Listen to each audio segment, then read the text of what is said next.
Good evening, everybody. Hello and welcome back to the Elendor Chronicles, brought to you by the Component Cast. Sorry for the slight delay today. I had some technical difficulties and fell a little bit behind. But we're live now, so hopefully we should all be good now. Before we get on with tonight's episode, though, as always, I have a few things we need to cover, such as if you want to support this show, you can do so by becoming one of our wonderful Twitch subs or Patrons. Patreon, however, gives us the biggest slice of the pie and helps us produce more shows like this one. Furthermore, if you don't want to support us monetarily, absolutely okay. I understand in this current economy, it's kind of a little bit much to give to a random D&D show on the internet. So there's some free ways you can help us out, which is one, by just liking our streams, sharing the streams, listening to our royalty-free soundtrack over on Spotify or wherever you get your music. Liking our videos, shorts, whatever. Wherever you see us, just give us a little bit of a share, give us an interaction. It goes a long way. Now, without further ado, because of the delayed start, and because I don't have anything else to say, let's get on with tonight's session.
We return. Sorry, I was muted. This week, I'm going to go back to an old tried and true thing. To earn tonight's sessional inspiration, can I have a recap from you guys as a group? Don't have to nominate one of you, but just if you cover all the basic points as a team, I'll give you that sessional inspiration. And depending on how good it is, I might even increase the bonuses that you get. So, take it away, if you wouldn't mind. Session started with Valymr and Breton beginning fight with a strange mind flayer in the cloning lab that they had infiltrated. The fight did not last long, as we managed to get the better of the creature without too much difficulty. Then we proceeded to recon the hell out of the facility. We went through the pantry, we went through a little appeared to be living quarters that had been lived in, operating quarters, storage cells, secure areas with which to transfer prisoners. Made our way back to the front of the area. When we made our way back into the main chamber once more, that was when we realized that that was in fact where many of the tiny little tadpoles were, and one of them was suggested to transplant into Valymr, which obviously he was not super keen about, but hey, overseers gotta be a thing apparently, and that was something they wanted. So Valymr decided, cool, I'm going to throw a bunch of poison in there and see what happens. And that started, and that caused problems, and the Overseer's like, hey, Overseer, you got to fix this. And the Overseer's like, alright, and he came up with a solution and told it to flush. So it did, and then when it flushed, that caused another issue, which caused all of the currently gestating stereomorphoic mind flayers, I don't know if stereomorphoic is a word, they all started to exit the tubes, the gestating pods. Valymr decided, cool, let's start killing them. And despite managing to convince one of them that that one was imperfect and sort of bringing you along to her side, Breton couldn't be having any of this shit, so it was scorched earth policy. We just murdered all of them. From there, we took a few samples of green liquid, which apparently we later found out were completely useless to anybody. But we did manage to procure several mines, 3 in total of the 5 that we killed, in order to get potions of psychic resistance. I don't think we made a note of how many of those we got. 14. 14. Okay, I was like, 10 seems low, 20 seems high. 14. That would make the most sense, yes. And we started to make our way back. As we made our way up through the top, we found a secondary exit. It seemed like a loading dock. It made its way out to a large lake. Valymr naturally responded as Valymr does when he sees water of any kind. We opened the bridge. Breton went across. Valymr teleported himself across as fast as he could because he couldn't get away from it fast enough. We transported via plants back to Kensek, got our reward, did a little shopping, and then transported via plants back to Seat. We started doing a little bit of research when Ruby also popped back up after everything she had been dealing with. She'll cover her end. And one of the only other things I remember of significance was Breton was looking through notes through the King That Never Was His section and found several books that had different marks of his old iconography. And when we looked through those books, it was really apparently what would this type of puzzle be called? It wouldn't be a pictogram. It'd just be like a, I don't know what you would call a silhouette puzzle. A silhouette puzzle. Sure. But either way, there were 3 names that came up. It was Elendor, Valymr, and Escanador. And we failed to find any significance of what the hell those 3 names mean, despite our best efforts. A little bit. Yeah, that pretty much covers everything that happened. Okay, that definitely gets the sessional inspiration, unless there's any other little elements people want to add. Ruby got back and didn't do a whole lot, except get into a fight with Breton. Oh, yeah. That's how the session ended. I forgot about that. That was, the marriage was called off. Yes, for the time being, the marriage between Breton and Ruby was called off. And one final thing that you did also see, you took your information of the 3 names and used the Constellium, Luster's artifact. Yes. And you used it to search for the individuals. And we did find, we did get visual confirmation that these were individual names, as was speculated. And we found 3 different locations. These I actually did make notes about. Elendor shows the plain, focuses on the site where the Cathedral of Ascension was built, we believe. Valymr was storms, tornadoes, and wind, and focuses on a cliff face off the sea. And Escanador was calm clouds, focuses on a cove on a sandy beach with coral along the coastline. Absolutely. You know what?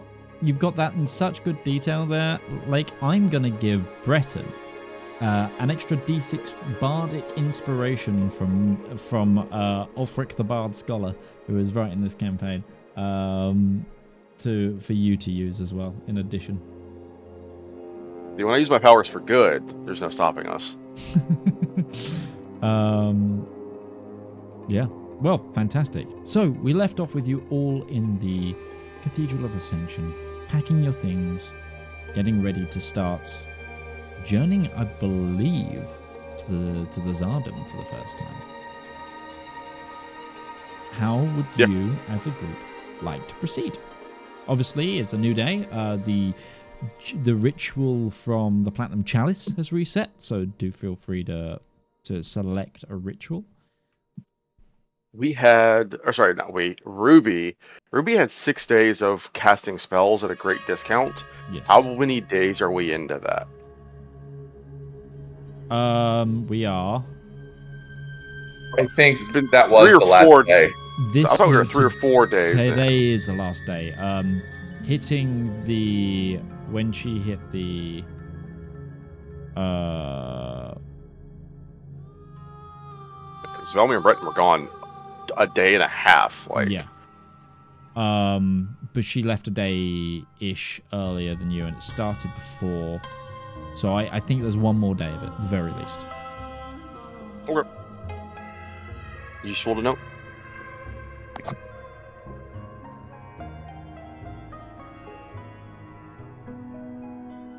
So we're in Seat now. Where are we Where are we sleeping in Seat? So the way that I've imagined it, since you've kind of taken up residence in the secret chamber within the Cathedral of Ascension, there is like a little office area that is around that main altar, and there's also a couple of like side rooms, because the Archbishop in charge of here has a kitchen, because this area isn't staffed. It's not privy to open and prying eyes, so it has to be able to sustain itself a little down there.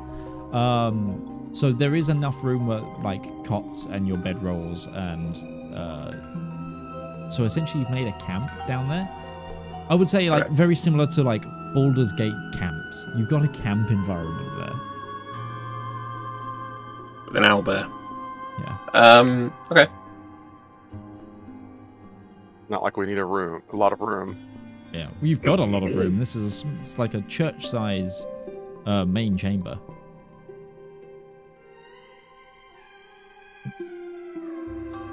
And we have...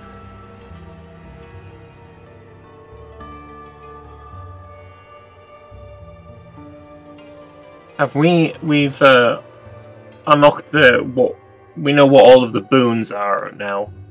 There's no more boons that we can, like, discover. Double check. I think we've got them all. Yeah. So it depends. The only one we haven't used is the one that we are saving for the future. Yeah. The one that you also kind of don't know.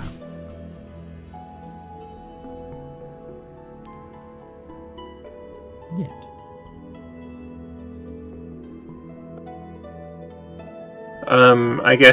The first thing to do, Valymr will probably wake up early and probably just go into one of the gods' areas and just pick up a book and start reading.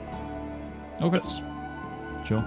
Not looking for anything specific, just looking for something to read while he waits for the others to wake up. Roll a d10, we'll work out which god you've gone for. Unless you want to pick. No, d10 sounds good. 5. Who is... What is the most average god in the Pantheon? Let's find out who's 5th in the 9 lights. I think this is going to be Turva. What's the most average god in the Pantheon? No, that has the same energy to me back when I was a kid and I'd play games like Mortal Kombat and I'd see a character like Baraka and I'm just like, oh, that's just the generic guard guy. Because he just looks like the generic monster guard guy. So you enter the area of Caphriel. Oh, fuck yes! Wait, no! Wait! She's not average. So Listen, every Pantheon's got a justice, dude. You're sorry, you're mid. Got it. So I was like, oh yeah, if I count it from, like, counting the 9 lights. Because law has to be neutral, that's the point! Well, I was counting it originally from, like, the 9 lights, and I was like, oh yeah, if I count it from the 9 lights. Oh, it is Turva! And I went, wait, no, I've got to include the king that never was as number 1. Went back. Yeah, he can't be number 10, yeah. It's Caphriel. So Caphriel. You enter the area. Then it makes sense that I would go to... It does make sense that I'd be gravitating there, sure. Make me a history check. Okie dokie.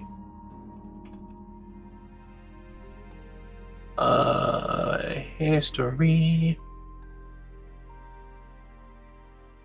Crash, 11. 11? Okay. Deceptively mid.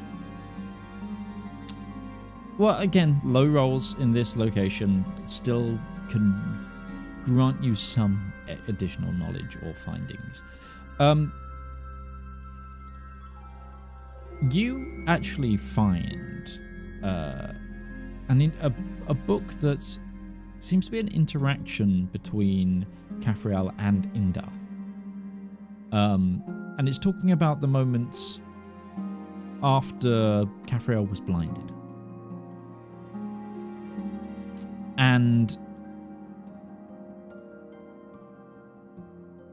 basically it entails a conversation held by Caphriel and Indar as Indar repairs her armor and she tends to her own wounds. And there's a line that seems a little curious to you, which I'm...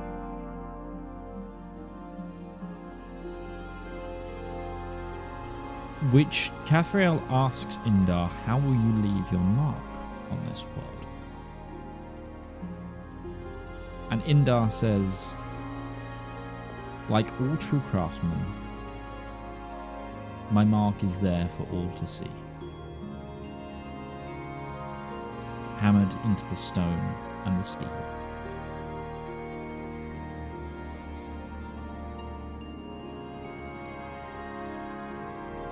Does it strike Valymr that maybe it seems like Indar is like saying whenever somebody does any masonry or whenever anyone does any smithing, that's like that in itself is worship of me, and that is my mark on the world, like that Possibly. kind of way, kind of vibe. Possibly. In the way that the text is written, that specific line, it seems even the pen is heavier in the writing, and it's kind of pillow embossed, the text. So it just stands out to you. Okay.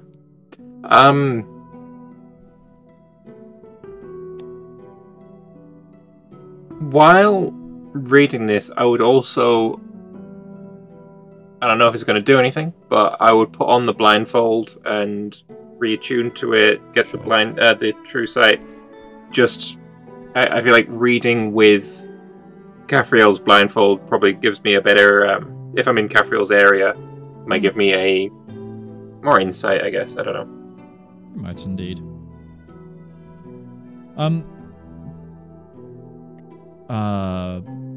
Ruby, how are you spending your morning? Reading. Still crafting her spell. Sure. Okay. Can you give me 3 Arcana checks? I can do that.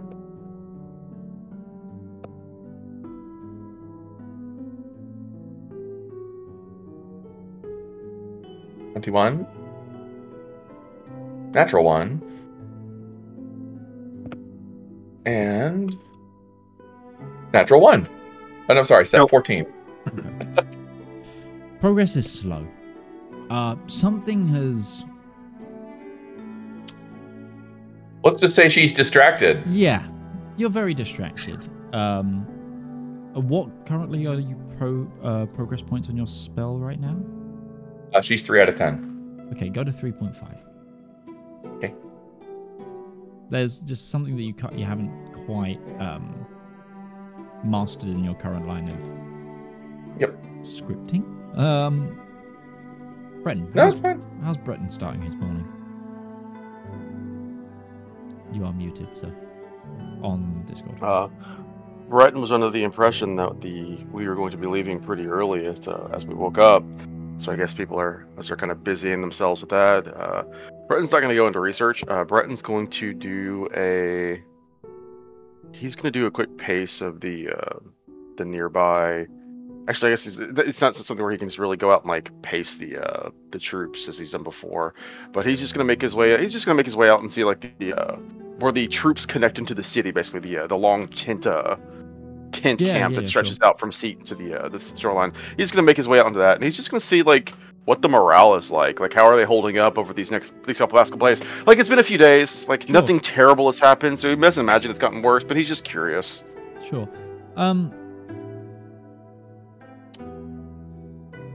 Sure, you make your way out of the center of the city through the winding streets, and this city is a hive of activity, almost like the apocalypse isn't going on because there's so many troops about. Like, business is kind of booming. A lot of the bakeries, a lot of the inns, taverns, general shops. Everyone also feels safe with the high amount of troops around here. And you make your way out to the tent encampment, and from what you can tell, morale is pretty good, but give me an insight check as you listen around the camp.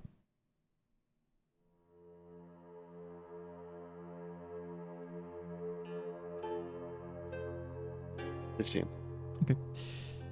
there's a lot of nervousness. Not necessarily about where everyone's going. There's that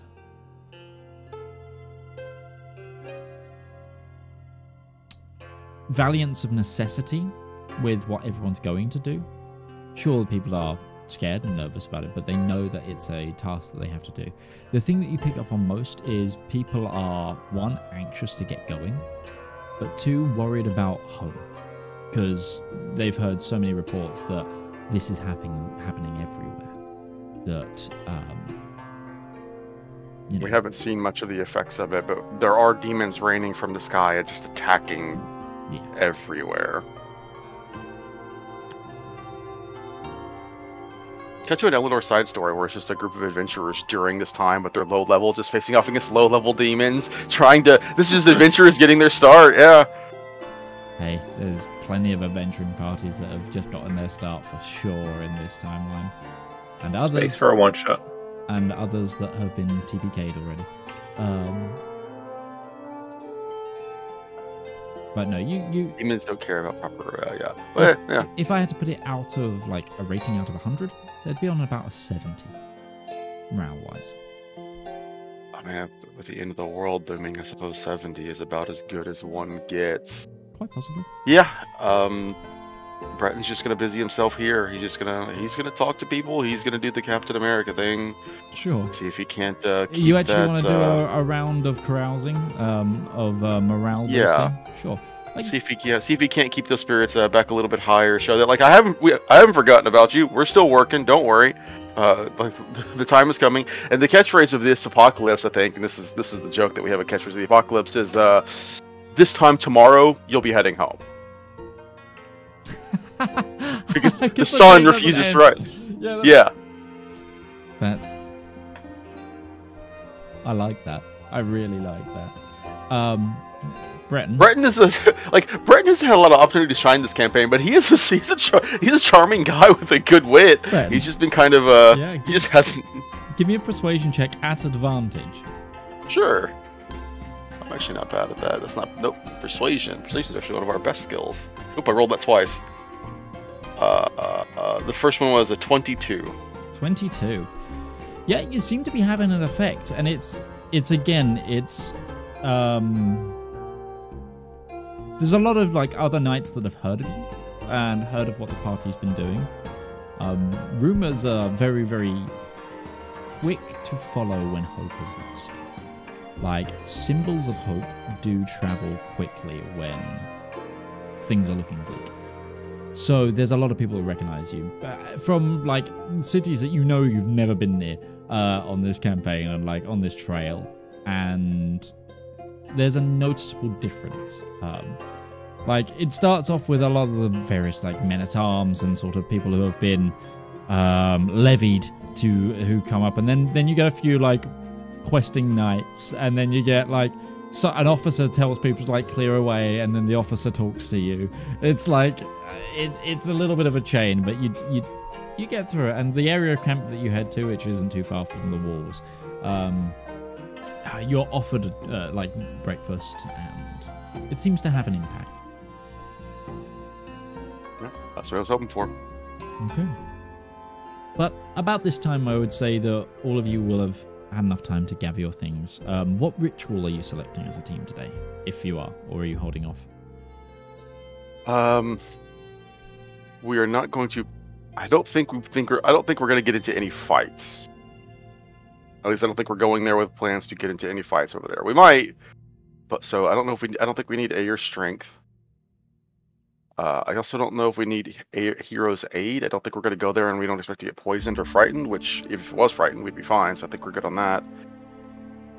So Toon's knowledge could be useful, but Motherwild Splendor is also just a very useful baseline. Having 3d12 each is really nice, and that also gives us the ability to each transport via plans, just in case that comes up. Speaking of the ability to teleport, that belt, probably have the conversation about migrating the owner of the belt. So The issue with migrating the owner of the belt is it kind of runs off of Ruby's ability to teleport. Slightly. If you knew the spell, Teleportation Circle, it might be more feasible. But for it to be a non-attuned item... Okay. Never mind then. Yeah. Sorry. Alright. Because it's also part of another... It's a standard item plus something of Ruby's magical items, I believe.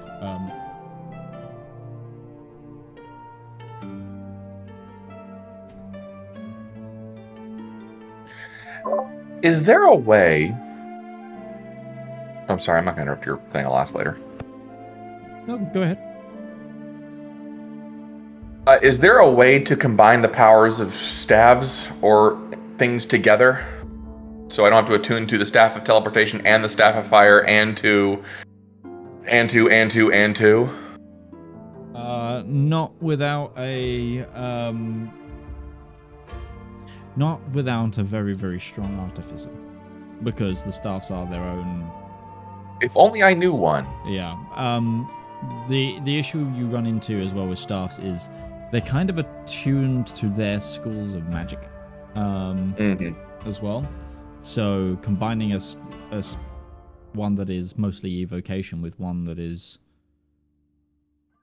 transmutation? I can't remember what spell group teleport. Teleportation? Or teleport? Conjuration. Yeah. It's like one of those things of cross-pollination of schools isn't an easy feat. Cool. Okay.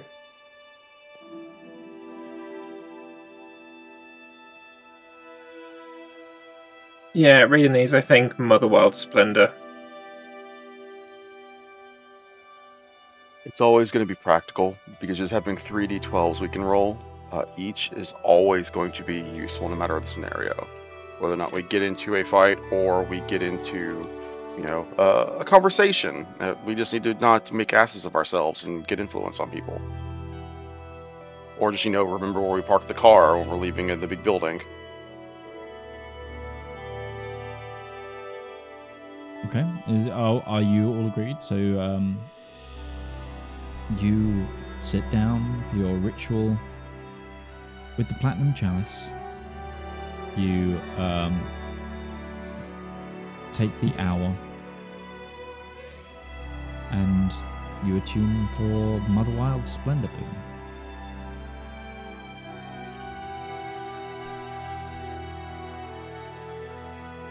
So remember, for the duration, you can now all speak with animals, and have advantage on nature checks, as well as charisma saving throws. Once per day, you also gain the 3 times 1d12 boon tokens, and you can consume the boon for a singular use of transport via plants to a plant that you know. Well, Midge, this is a very charisma save heavy party, so if you ever had any attempts to possess us, it's not happening. Good luck with that one. Can't banish you, can't possess you, none of the fun things. Sorry, I didn't play a barbarian. Get out of here. As we're all having to congregate for this the ritual, grab the bone, vibe scene off.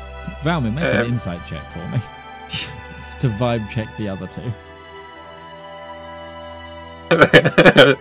Natural 20. That's your natural 20. That's your natural 20. Yep. My one of the session. Yep. I don't imagine it takes a lot to read. No. Vibes are. Ruby is not talking unless engaged to, and when she does, it's monotonous and monotone. With a 20 insight, do I notice that there's no ring on Breton's finger? I would say yes, actually. Oof. he's feeling like really awkward. He's not going to mention it. He's not going to bring it up. He's just going to be like, you know, if I don't mention it, they're not going to mention it. Everything's going to kind of maybe, hopefully, be fine. Let's keep going. Okay. So you have two routes to try and get to the Zardan. You can take the teleport that Ruby picked up a while ago in Modgewin, or you can take the Underrail. Which way were you planning on going? Underrail's too slow, I think. We decided. Okay, so you're going to to be go there to now, the or we can be there in several days from now. Okay. Yeah. I think teleporting is probably the better way. Sure.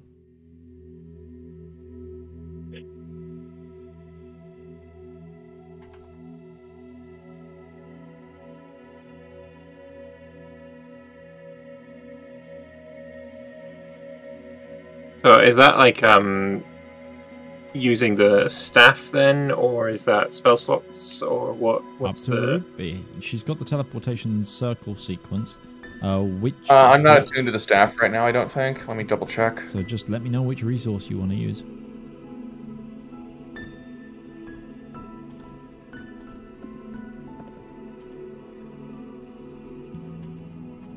Oh, I am attuned to the Voyager staff. Yeah, she'll tink the staff.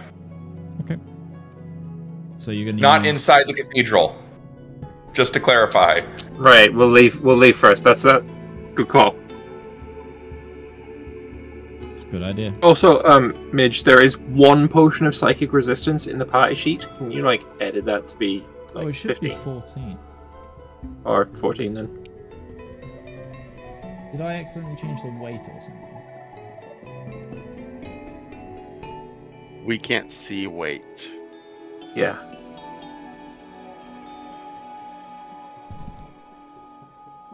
Also, we still have the 11 potions of cold resistance that we purchased to Get up a mountain to Salwa.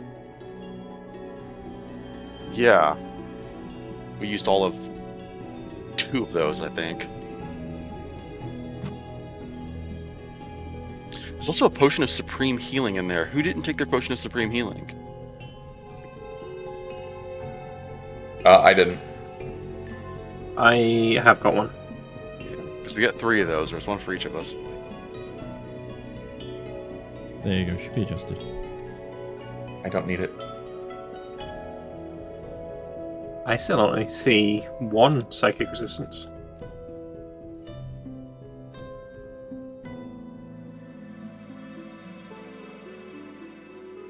Interesting. Now I see 14. Okay.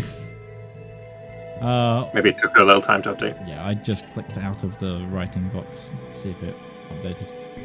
Okay. So you take the teleport into the capital of the Zardan.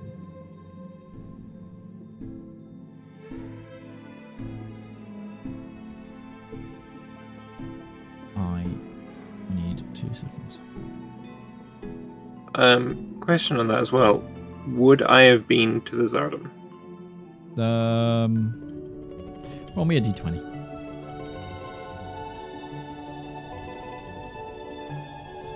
Seven. So probably not. The girls in your family probably have. You so probably not. Fair enough. Okay. As the teleportation clears and your eyes adjust to the slightly lower light, from changing from late morning sun to candlelight and artificial illumination, you quickly notice ahead of you fractured stone and mirror sheen marble that goes for miles, that's been scorched and marred by combat. The once mighty Dwarven city of Dibujor is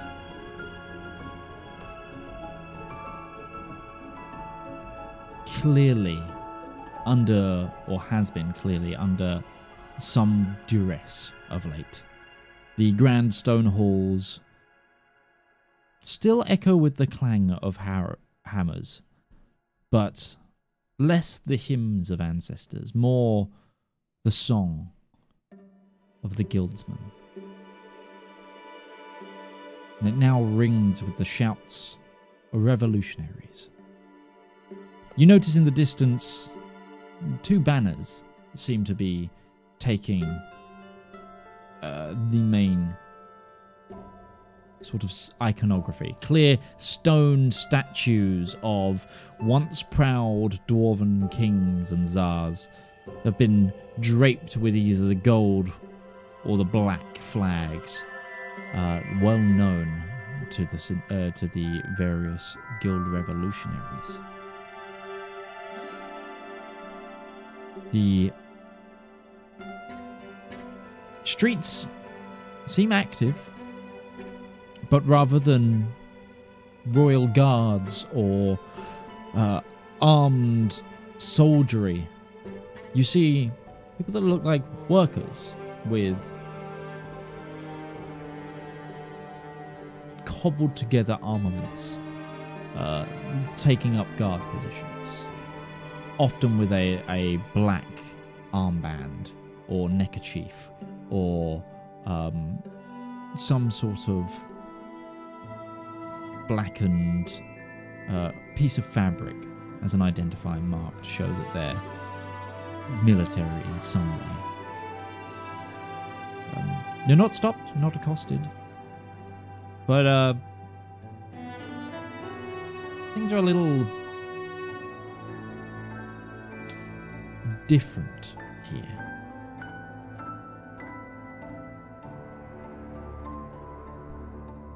One of the things also that catches your eye is the road in front of you is like a wide bridge over a large causeway.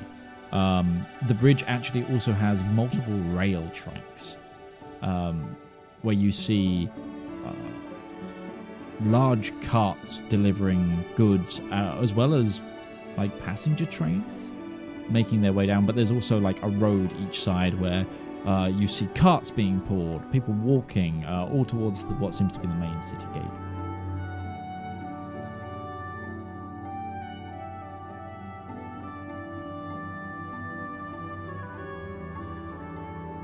Does it seem like there's a lot of... Does it seem like there's any, like, prep for the end of the world? Like, you know, obviously the sky is red here, probably, right? As well. You're underground. We're underground. Right.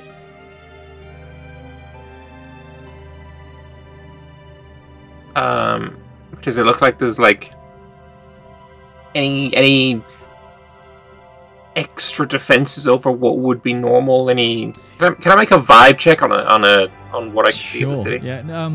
Either give me a survival check for like pure military defensive mindedness, or give me an insight check to try and work out what's going on. 11. Yeah, there's like rudimentary barricades. You see further down the bridge where like checkpoints have been set up, where people seem to be being identified, etc. For reference as well, gang, the 2 banners that you see a lot are these 2, which I'm dropping in the handouts right now.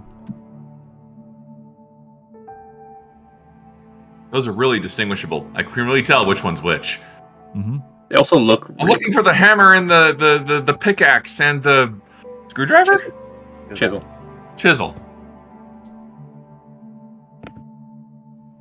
It is very dwarven. I'm just picturing that episode of Futurama where it's the 2 twins that are running against each other. It's like, my opponent doesn't go too far, and I think my opponent doesn't go too far enough. It's just like, Yeah, that's there you go.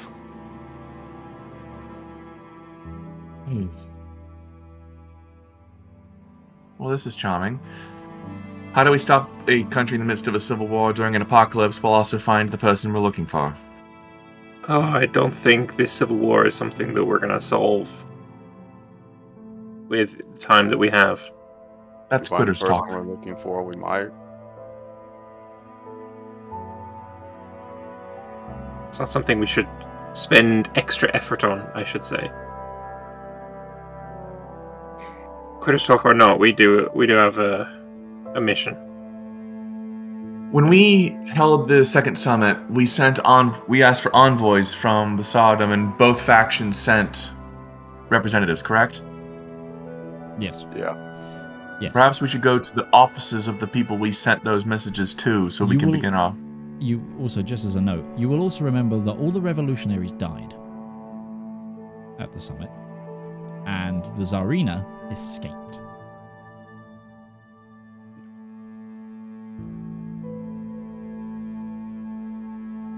So we should probably go to the revolutionaries. To what? Say sorry? From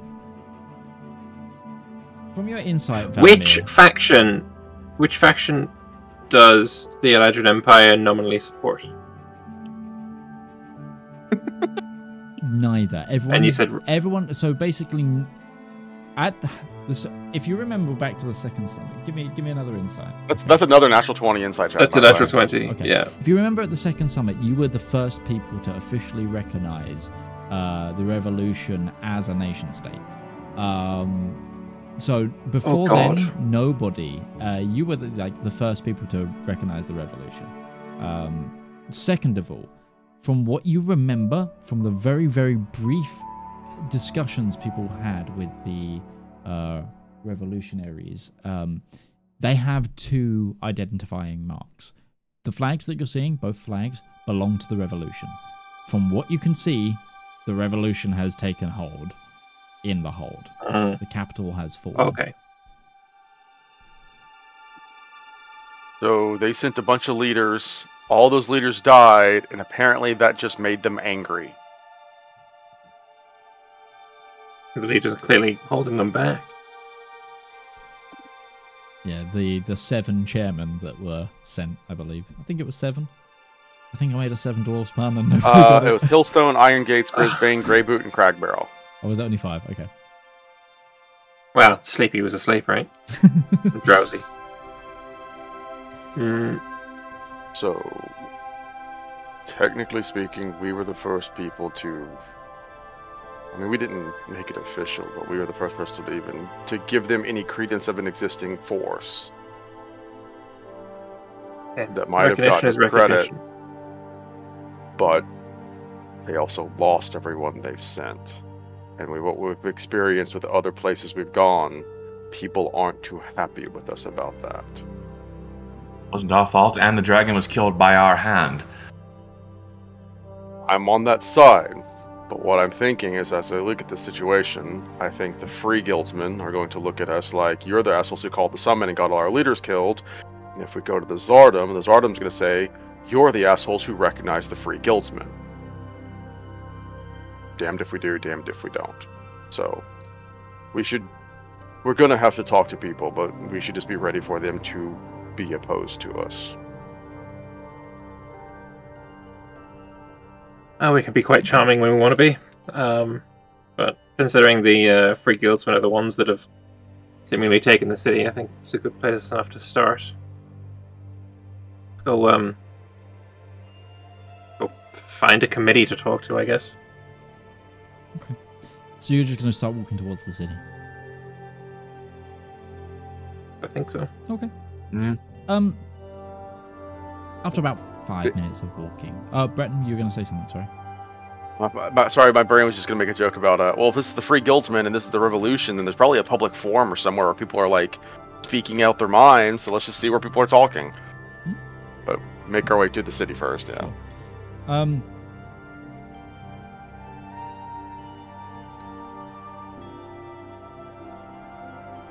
You get to you start walking towards the city, and you get to one of the checkpoint. It's just sort of slowly ushering people through. It's kind of... They seem to be mostly stopping Dwarven individuals, residents, do you think? Or people of this nation. Is this a purity checkpoint? Where they're... I'll say, Breton, with your passive perception, do you speak Dwarvish?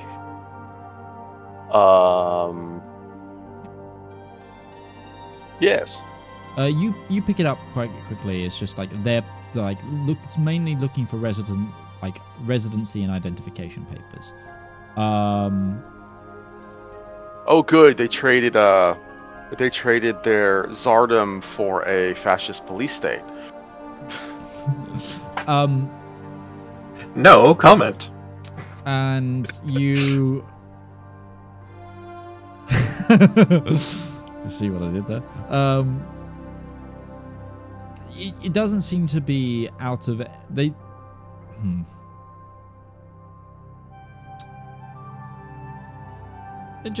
seem to be checking for people that are known loyalists of the Tsar.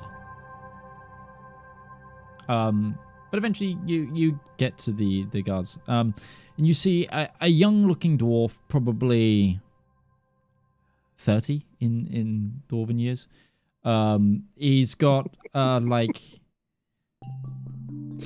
perspective, that is so funny. He's like a young-looking dwarf, probably 30, so I think older than most of the members of this party. Yeah, it is most of the members of the party, older than most of the members of the party, but you know, that's aging perspective on the lines of mortality there in a fantasy realm. Fancy race dynamics is what that is. He's got like a sort of seems to be a thick cotton shirt, and like seems to be like dungarees over. It's like a hard sort of cotton dungarees. Clearly, looks almost to have been a smith at one point, but now he's got like a buckler and a hammer, like sheathed at his side. Seems to be like it looks to be like an old forging hammer that's just very, very quickly had grooves and extra notches put in it to help tenderize meat, shall we say. And he just stops you as I was like, "Oh, welcome, Alta Towners. What brings you to the fair city?"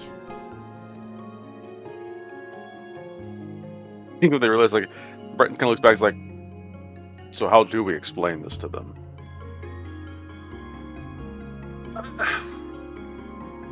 A real good question. We say that we're ancient ruins or relics. Are we looking for like a specific? Like, do we mention that we're looking for like a long lost forge? How do we want to approach this? Students of the divine, searching for knowledge of... Well, this guy's just a guy on a security checkpoint. I don't think, the full story is maybe a little long. We don't have to get into the full story. We're an adventuring company representing whatever the massive army we're gathering in Seat is, and we're looking for some extra support, and we're looking for an artifact that might help us.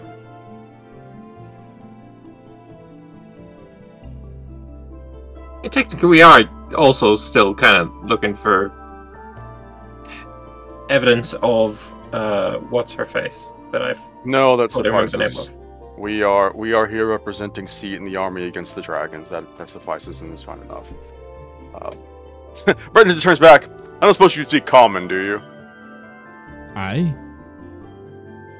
There you are. Sounds complicated. You'll want one of you'll want to talk to a guildsman or some representatives. You know what? Have any of you been to the fair city before? No. Okay. Well, I'm about to take my break, and I was heading towards the market district to go get some food. Anyway, my name's Boris. Would you like me to walk you in? By all means, Boris. That would be great. Hilbert, I'm taking off for lunch. He goes, aye, all right. Bring me back a kebab, if you will. Yeah, all right. Maybe that's where the kebabs in Kensek came from. You know, Where did imports who, from yeah? other Now we're cultures. asking, who created the kebab? The real important questions of the age. It was the Azdakians, and they just exported it with their caravans everywhere. So if the Azdakians created it, then that means that the Azdakians brought it to the dwarves, and the dwarves brought it to the Kenseks. Yeah. There you go. Yeah. Now you know. Reasonable. Now you know where the food you've been eating your entire life came from, Valymr. Yeah, it's Hell yeah. It's like it's when you get a dwarven kebab compared to like an Azdakian kebab, it's like you're getting German doner kebab rather than you know, like Middle Eastern kebab.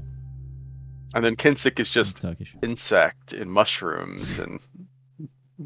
I mean, they get a lot of mushrooms here. Meat too. wrapped in a wrap. You know, it's you know. Slimy yet satisfying. Boris goes to the... So, you come here at a kind of opulent time, if I'm honest. Things are just starting Your to look... opulence is kind of unique in the world, then. I mean, well, what's more opulent than a world where people can just work for what they want and every man's a free man under his own banner? Probably one that isn't at risk of ending in the not too distant future. I know you don't see too much sky in here, but have you seen the sky recently? Me, personally, no, not in 7 years. It's red. Oh. I guess someone And should be there's- doing Heard about that. We've heard That's- reports as well that mineral deposits across the world are also drying up. Is that the same here in the Zodom? Have you found it's more difficult to procure the natural resources that you've been working towards? I a little bit. There's been rumors. The steel we've been getting has been a bit weaker, but we always thought it's those the bourgeoisie above just giving us the shitter resources and ordering the good stuff for themselves. Were it only What? so simple. No. What do you call your new state? If you no longer have a czar, it's not really the Tsardom anymore. Oh, we're the Free Guildsman Republic of Dwarven Holds. You not got a shorter name? The A FGRD. shorthand? Okay.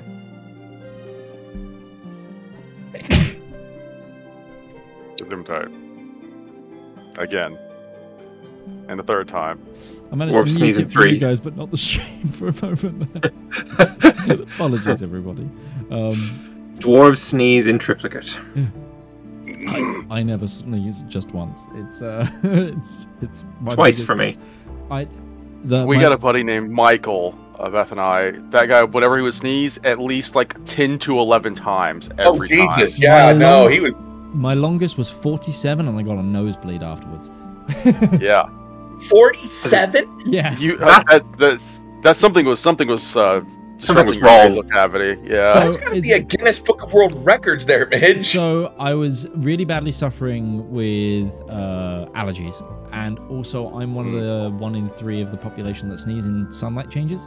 Hey, me too! Let's yeah, go! so I walked out of my house, out of the road, and turned left. I was outside a co-op, and I remember this hilariously because a man was walking his dog and just stopped in perplexity and stared at me as I was like, because I was also, there was enough time between some of them after it going for so long for me to just go like, Jesus, fuck, like all the time. And yeah, I just sneezed. I was like, and then my nose bleeding. He was like, you all right? And I went, I think so. But yeah, yeah, there we are. Anyways, yeah, sorry. Tangent that I brought on.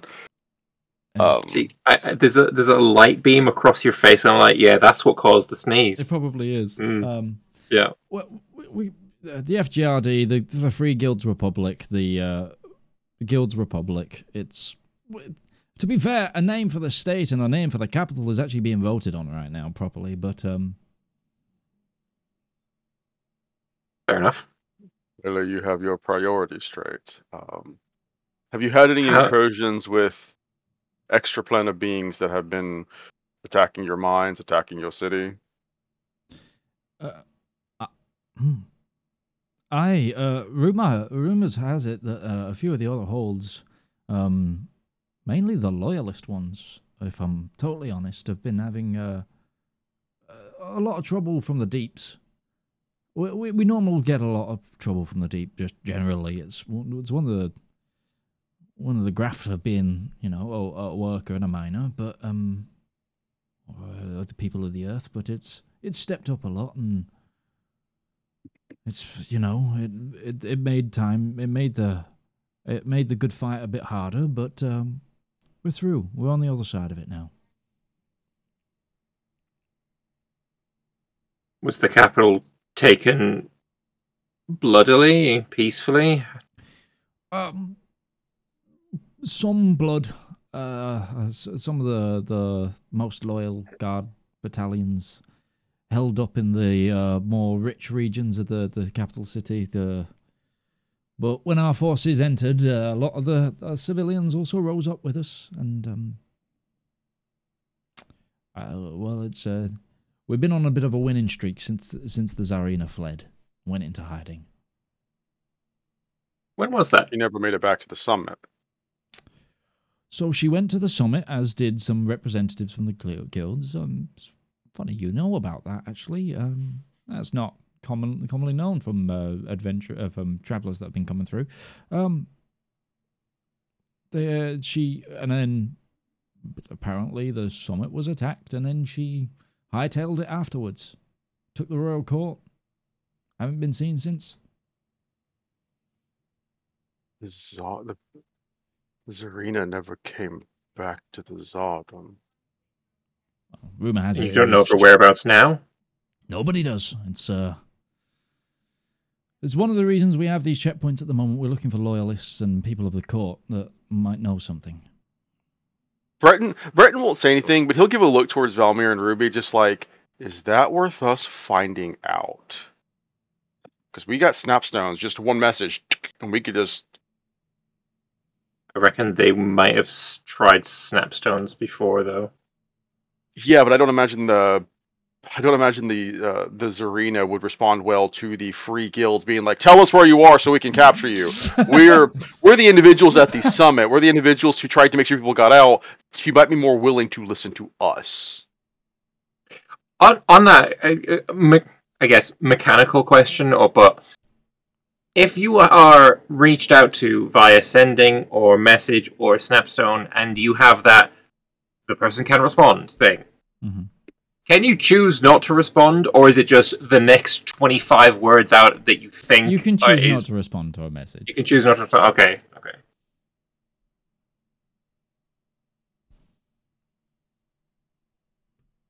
So I'm just now imagining the idea of a scenario. It's like, no, you do have to respond. So sometimes whenever you send a sending out and the person doesn't want to respond, it's just them vocalizing silence. So it's just you're getting ampersands back. Or not ampersands, ellipses back. Or just like the ellipses are just filling out the message. So it's just silence. Yes, because that is a thing. All right, good to note. We may need to look into that and see what we can do here. Depending on whether or not, do we want to get involved in these politics? Do we just one side won, one side lost? Is that our business? As long as we're getting what we need out of this place? Let's not ask that question in front of this guy. That's a dumb idea. I gathered that was have information on Avabella. Listen, there's me and there's Breton. There's a difference in those voices, I assure you. All right, well, yeah, as we told you, we're here representing the armies outside of sea, pushing the dragons. Off the top of my head, I don't know how many forces that the free guilds may have contributed to that. I imagine now that you've taken the city and things are looking up, you might have more resources that you can dedicate to preventing this crisis from becoming exponentially worse as the days that are not actually passing go on. But we are moving forward, and we are building up the forces that we can imagine that are going to be required to take down the threats that are causing all this crisis. Being able to speak with the people in charge, both for managing those resources, finding out what can be provided, what needs to be done, but also getting permissions to make our way into other sections of your capital, your city, your country, as we search for relics of Indar, as the Divine have a large part in preparing for ensuring this is going to go our way.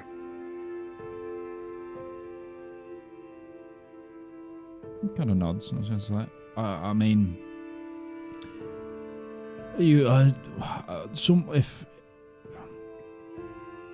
if you're looking for the real movers and shakers in the city,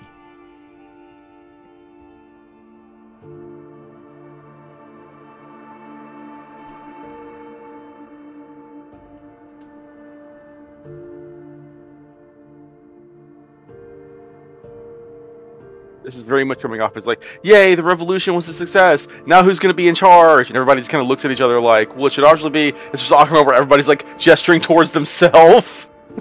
Well, if you're looking for the real movers and shakers in the city, one of the, I would try and get on the good graces and good side of Commander Grumblegrip. Commander Grumblegrip. Judging by the name, that sounds quite difficult.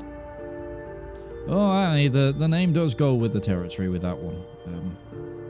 Anyway, he was one of the leading commanders of the Revolutionary Guard militias that made the attack on the city, and since then he's been essentially head of the police force here. Whilst the other guildsmen and statesmen talk it out. He's not got ambitions for higher power, but he does know how to open doors. It's very useful, thank you. Aye, that's okay.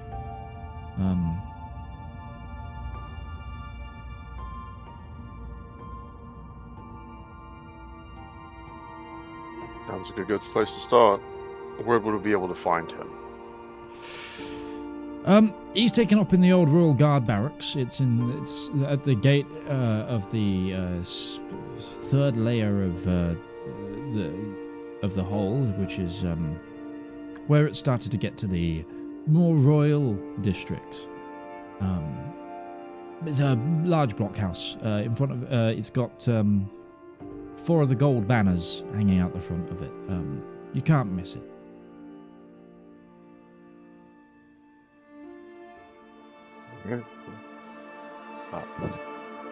I think that's everything I could think to ask, unless one of you all have a question that you want to pose to Boris here. No, I don't think so.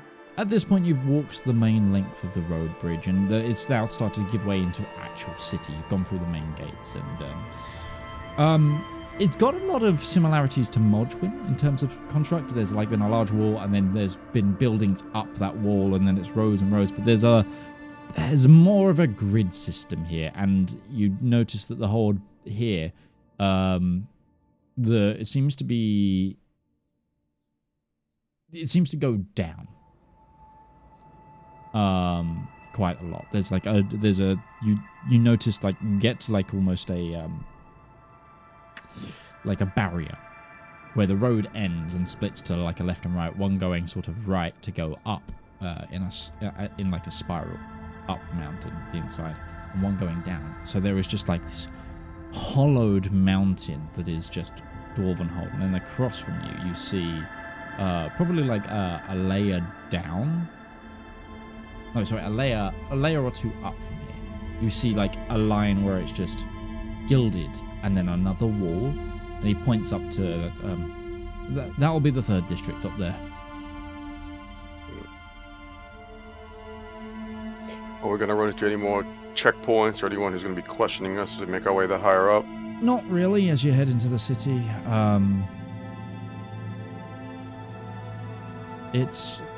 It's mainly on the entrances and exits. I would avoid, he points like sort of down and sort of to the right. I would avoid that region of the town.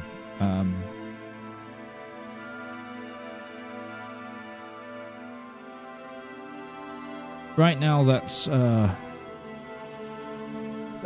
become the square of broken oaths. That sounds pleasant.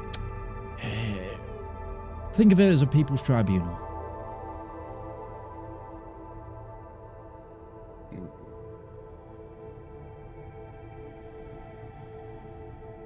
Punishment for being on the wrong side. Less that. It's more those who...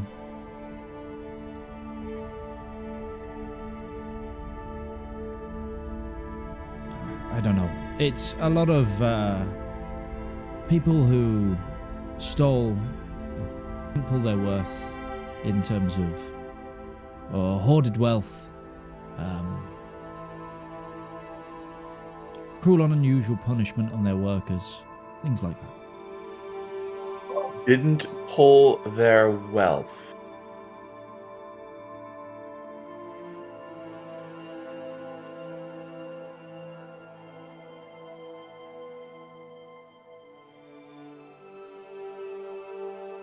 I'm sorry, Yeah, did you... Yeah, there's an awkward moment where like Ruby says that, and the three of them just kind of look at Boris like, yeah, do you have an explanation for us, considering two of these people were born in royalty and one of these people served royalty, so that concept is way over our heads. Yeah. It's like bankers who had unreasonable rates and took things from families in need, or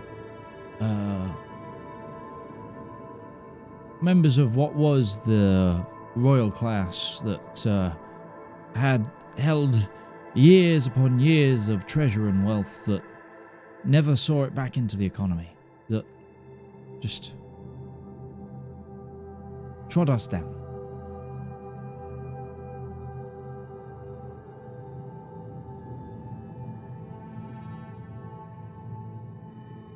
A bit for me to judge. Yeah, Ruby has to cover her face for a minute to just do this.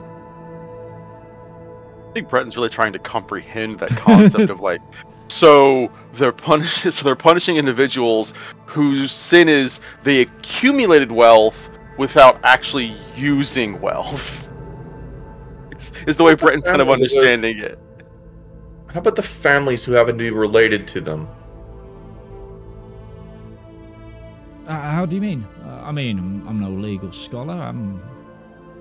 For instance, if a daughter of a rich noble happened to be, 10, 15 years old, and suddenly the guards are storming the gates demanding all of their wealth, what happens to the people who aren't directly responsible but are related to it, just out of mild curiosity? It's less asking for all their wealth. We believe in people's rights to, self-determination and picking themselves up and earning what they're worth. It's cases like people who profited off putting people in harm's way, and people who ran bad mining practices and owned really dangerous chutes and did nothing about it but made money off of the workers back even. So it's... So if I go to this square, I'm not going to find people being guillotined who didn't deserve it, right? I'm not a justice, but I'm sure justice is being put out carefully. And with that line, Breton just lowers his head, knowing that the area we were told to avoid is now on our visit list, because clearly we can't just go through this area and not see what the fuck is going on down there. Also, we're avoiding executions. A death sentence was the tool of those who came before us. That's the loyalists' tool. That's not ours. Oh, well. A little gulag. So what punishments are the guilty given then? Exodus is quite a common one. May as well be a death sentence right now. Death by exile. Yay. Whatever. As exile always has been.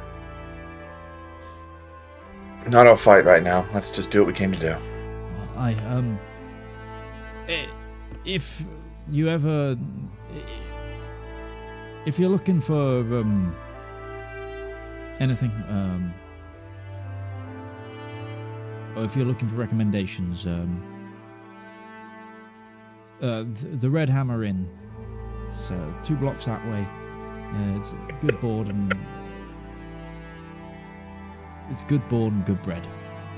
I'd even put money on that's not the new name. That's just what the name always was. Like, that's a very dwarvish name. It's like, it's the Red Hammer Inn. Why? Well, you see, there was a guy, and he used to forge, and his hammer would get so hot it turned red. That's where the name came from. When the dwarves tell the story, it's far more beautiful. But no, that's it's like, yeah, there was a dwarf. He was really good at forging. His hammer got red, so that's why he called it the Red Hammer. Nothing to do with the fact that he pressed his enemies so much that it consumed the blood of those around him and became red. I think it's probably more likely that it's just because, oh, what bar are you going to? Oh, the one that has the red hammer as its logo. Because people couldn't fucking read. So it's like in England, all of the pub names are named after animals and such, because which bar are you going to? The stork, because it's got a symbol with a stork on it. Red hammer seems like a pretty descriptive thing. The sign, there's a reason the sign is what it is. There's a reason it got its name. It may not be like people may not know what it is, but it is. It's simply like you go into a bar and it's like, yeah, what's the name of your bar? It's the Piss and Skeever. Why is your bar called the Piss and Skeever? Well, it's a funny story, actually. It's always the same thing. There's always a reason it's called what it's called. Yeah, absolutely. And it could be one of those things of like a royal oak and old oak thing. If you don't know that story, that's an English Civil War thing.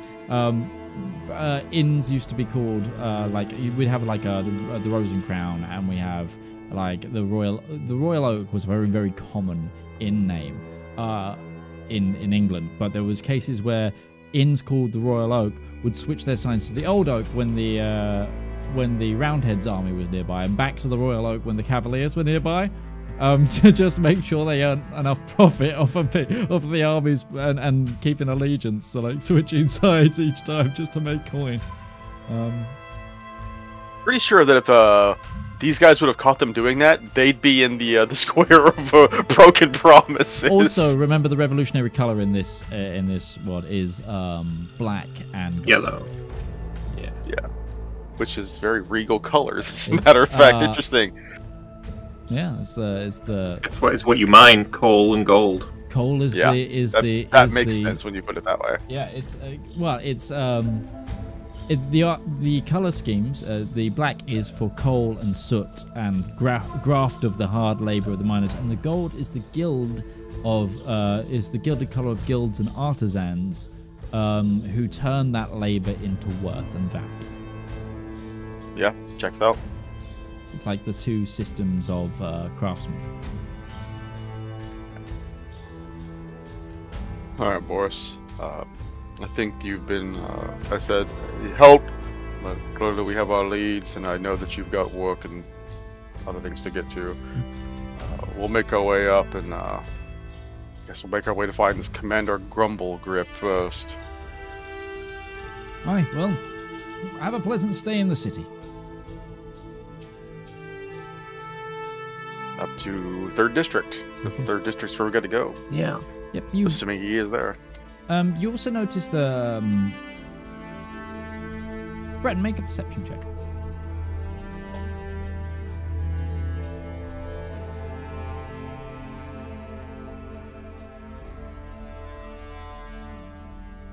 $22. You hear it way before you see it. You notice, like, going up these inclines, because it's like steps and then plateau, step and plateau, step and plateau, with a road surface through the center with tracks either side. But you then see like a little sort of longer platform, and then you hear just down, and you see like one of those like a miniature steam train. It's like not a full-size train, but it's a miniature one that's like just passenger seats, almost like cable car, not cable car, like trolley car kind of. You said slants in cars. I'm picturing San Francisco now with their trolley. Very similar. It's like that, but instead it's pulled by a small steam locomotive. This is going to be another very British thing for Lambert. You know, like electric trains they have at castles in the UK that drive round the castle grounds, kind of thing. Like, I'm going to see. Yeah, but the one that I went to was, I mean, it's been a while since I've been in England. It was still coal-powered. It was just a mini coal-powered train that I've seen. They're like mini road. They're called. I think they're called road trains. There was one that brought to our school that was petrol-powered. Yeah. So I think what you're describing, Midge, we have those here in the U.S., but they're not typically used. They're used at Beth. When we went to what is the theme park about where you live? Muted. Oh, Busch Gardens. Busch Gardens. They have those to help you get around the park. I've put it in. Yeah, it's that kind of thing. I've put one in general. In our Elendor. Yeah, they brought that to my primary school. Laid down some tracks and going all the way around the primary school. Must have cost them a lot. Dope. Yeah, it must cost them a ton. Busch Gardens, or at least something very similar to it. Either way, what are those? That's what I'm saying. Like, I know exactly what you're talking about, Midge, because we have those here too. They put them in theme parks because it's fairly easy to get around. There's one in the theme, not to get around, but there's one at the theme park here in Finland. We brought my kid to. Because he was big into trains at that point. Yeah, well, there's one of them that's coming up behind. Kid. Right, and it's small because they're dwarves. This is a normal-sized train for them. No, they're not that much smaller. They're only like a foot shorter than a normal person on average. Yeah, this looks small, somewhat even for, but it's also not roofed, so larger creatures aren't going to have an issue. Yeah, you see. It's just a thing where are the seats just open sit? Like, do people just walk up to this and sit down while it's in motion, or how fast is this moving? It's going probably about 10 miles an hour. Okay, well, sure. You'd have to run. I do imagine that there's a moment where stops. We don't stop, but like as we're walking up, we do just kind of watch it, like. Yeah. Just keep on going back up where we're going. This is. Still not where to put dum-dum. Yeah. If this is going to take us where we want to go, then hop on. You going to try and hop on, Valymr? Yeah. Does it look like this is going to? Yeah. And it regular stops. Like you see, like ahead of you, it stops at one of the plateaus. Then yes, I will try and hop on. If there is like a good empty area. Yeah, there's a few. This one's pretty calm. Okay, I will try and hop on then. Yeah, get on, take a seat. It looks like a free service as well. It doesn't look like it's a paid service. I bet Zep would be very interested in seeing this as well. Zep has already built something like this, I imagine. I know, but it's something like this from a different culture. It is. I imagine like Valymr sits down, it's fine, and Breton looks at it like, Are we really gonna do this? Or we're not just going to walk? What's wrong with our legs?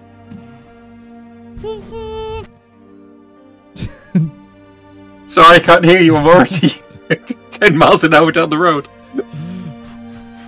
Valymr does take off. What can I say? I like trains. Anyway, eventually you all get up to the third district, and you do see the what seems to be like it seems to be like clean into the rock face, but it's carved like a set of walls and a large gate, and in front of it like a big blockhouse with probably 5 stories, and then from the top of it 4 banners of this gold with the black symbols in front of it.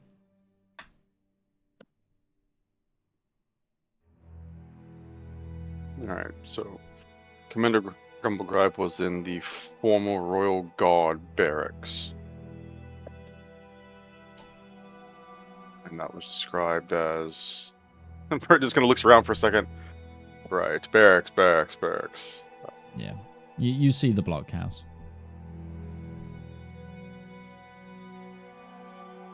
As we're making our way through the city, like, clearly this place has been recently claimed by the revolutionaries. Mm-hmm. And we have not been here before, so we don't know what it was like before.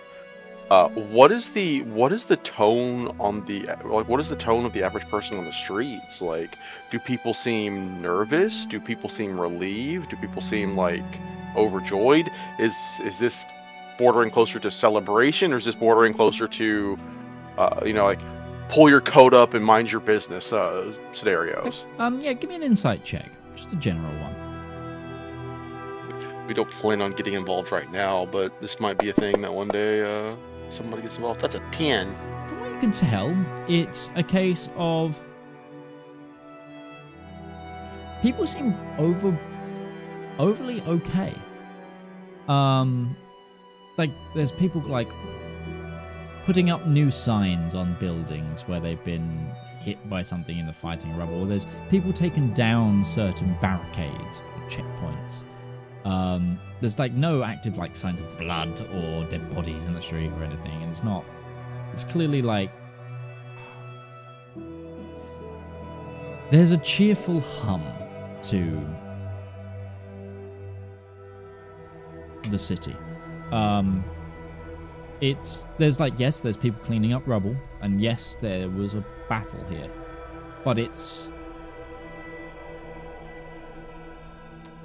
well-spirited. So the fighting is over regardless. That's a reason to celebrate.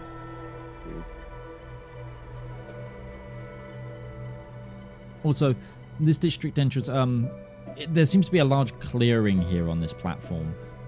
Like, all the time you've been going up, you've been going past shops and business and stuff, but this is clearly an area that would be designated for like military use, so it's quite clear. Like, it's an open road towards the large gate and the blockhouse. What looks to be the barracks.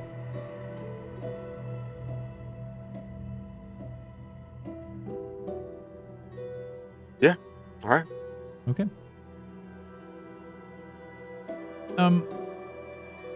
It's here as well that you see slightly better than average. It's not laborers' militia here at the blockhouse. It is people with actual weapons and armor, painted like it's in a very dwarven like design armor,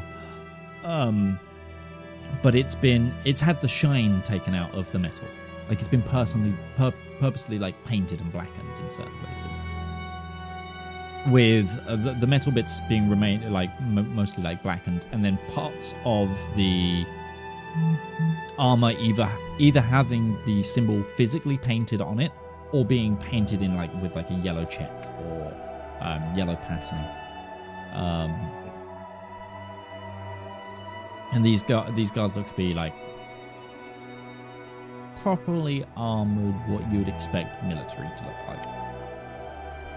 This is more reasonable to what you would have seen as a dwarven soldier.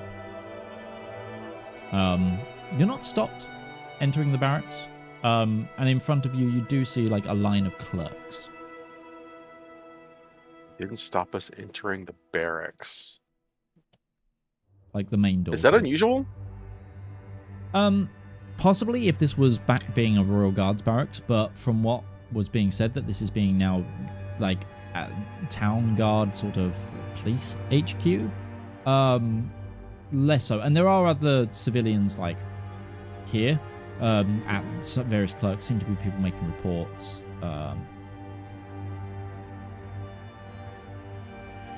You actually overhear because again you speak Dwarven. You overhear a woman talking to what seems to be a scribe, a clerk, or someone who's one of the people behind the desk. She's reporting what damage that was done after the combat to her establishment, and she's saying like some people attacked her cafe, tried to steal things, but her and her husband managed to keep them away. Basically, people utilizing the fighting as a chance to do bad things. And she's making a report of it.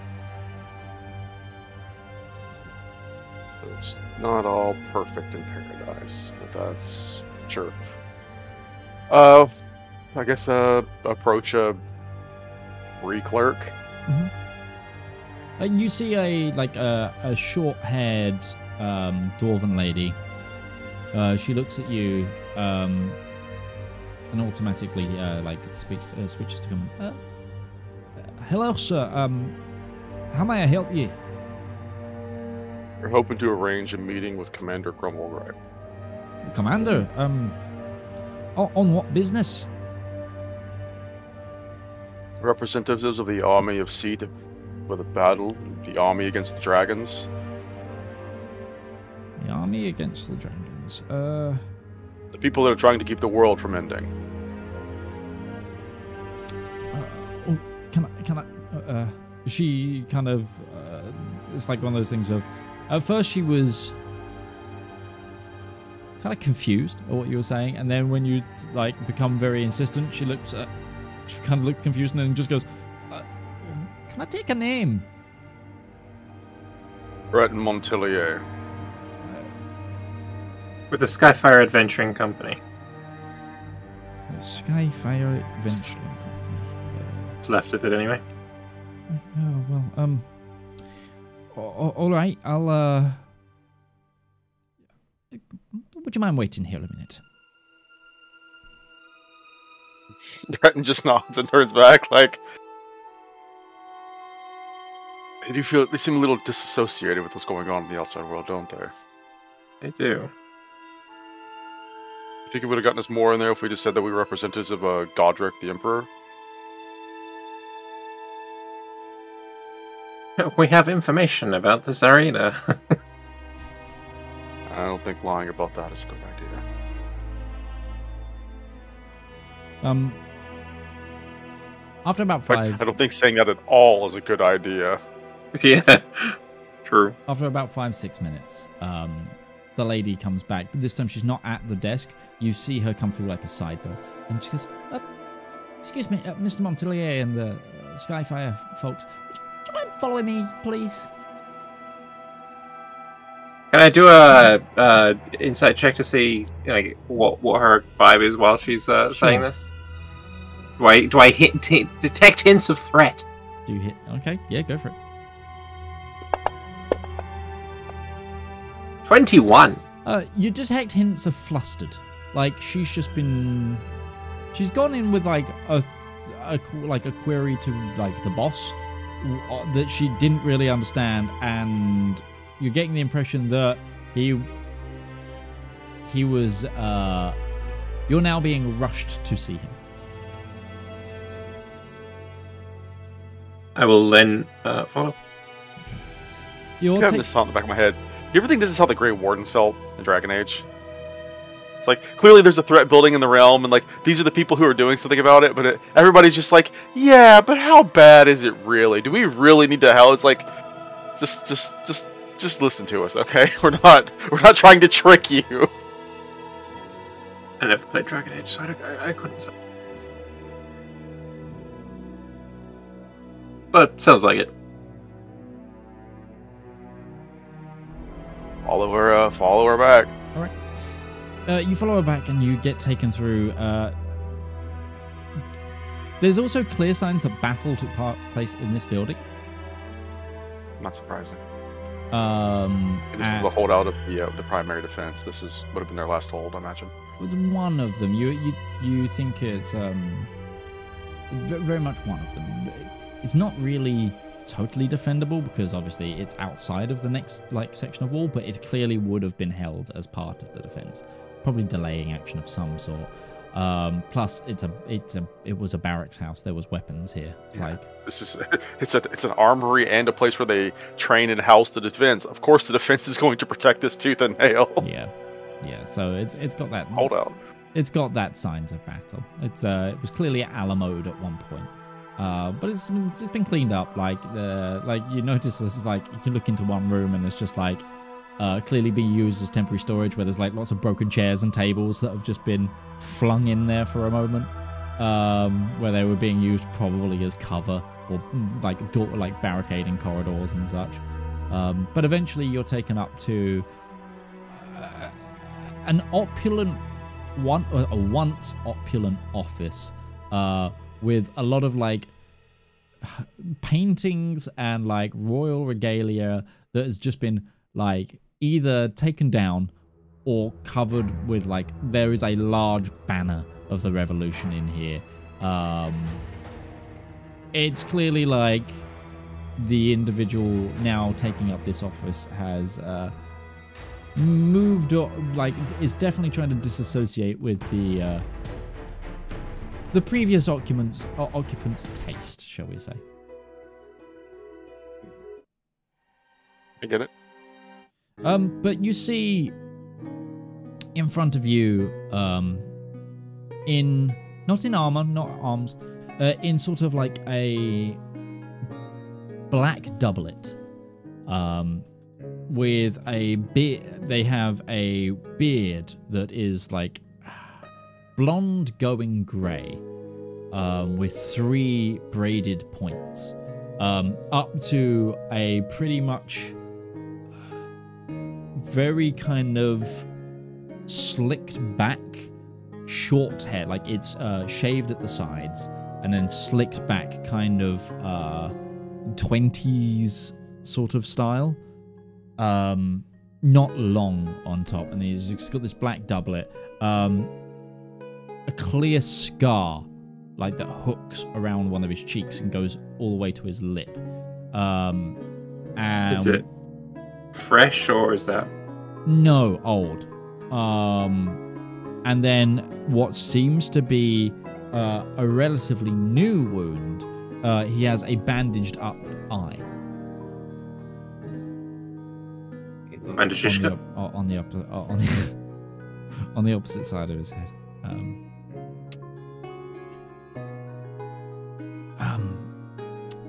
It's an unusual day when I have emissaries walking through my door, but please do come in. Would anyone like a tea, coffee, anything of the sort? Sure, I'd say no to a tea. Tea?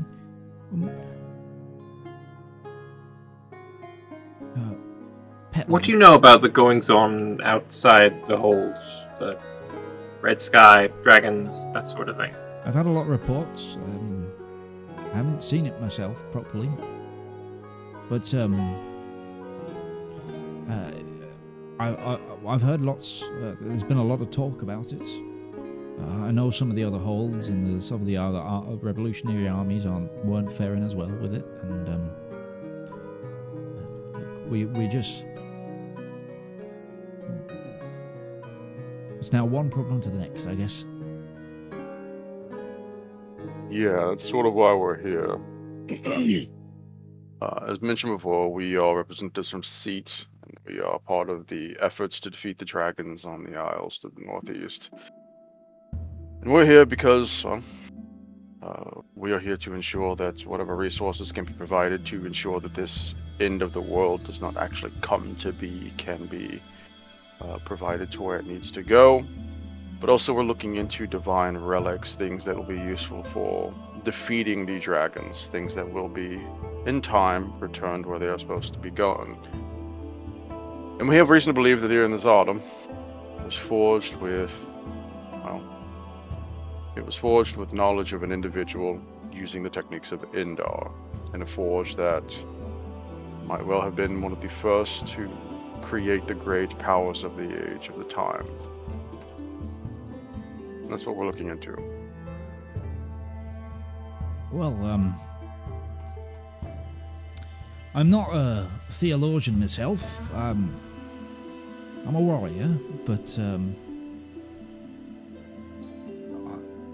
from what it sounds like, you come with a humble request, and, well,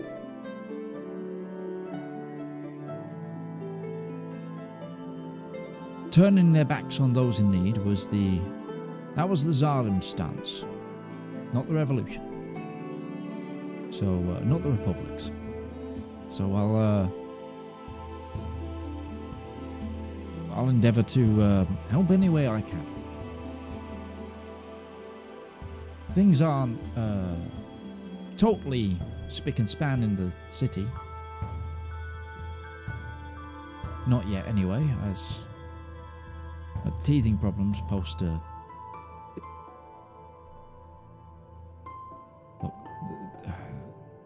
the Tsar's forces, the Tsarina's forces, they didn't want to give up the capital. It was the, ideal seat of power. So naturally there's holdouts and problems, but They're still fighting in the city. not overly anymore.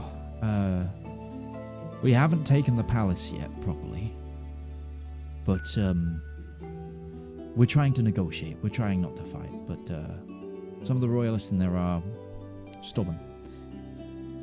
That being said, if you're here on theological matters, that shouldn't be too much of a problem. The priesthood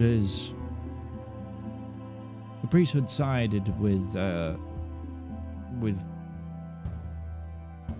revolution themselves, so they are.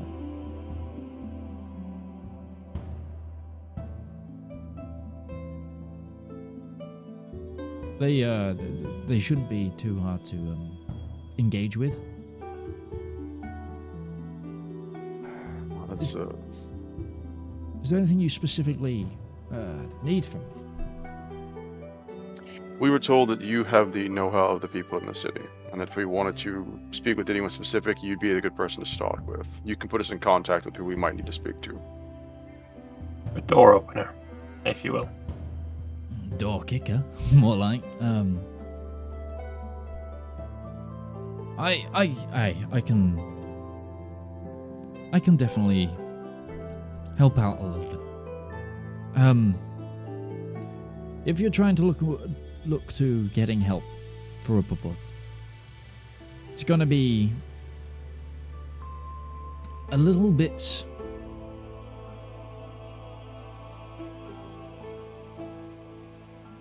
sketchy. I don't know outside of...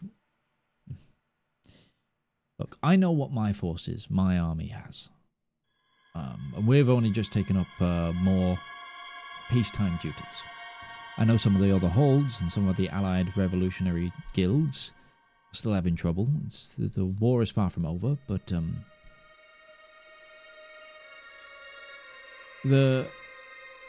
we are still working out what exactly the Zardum and the Royalists and the Loyalists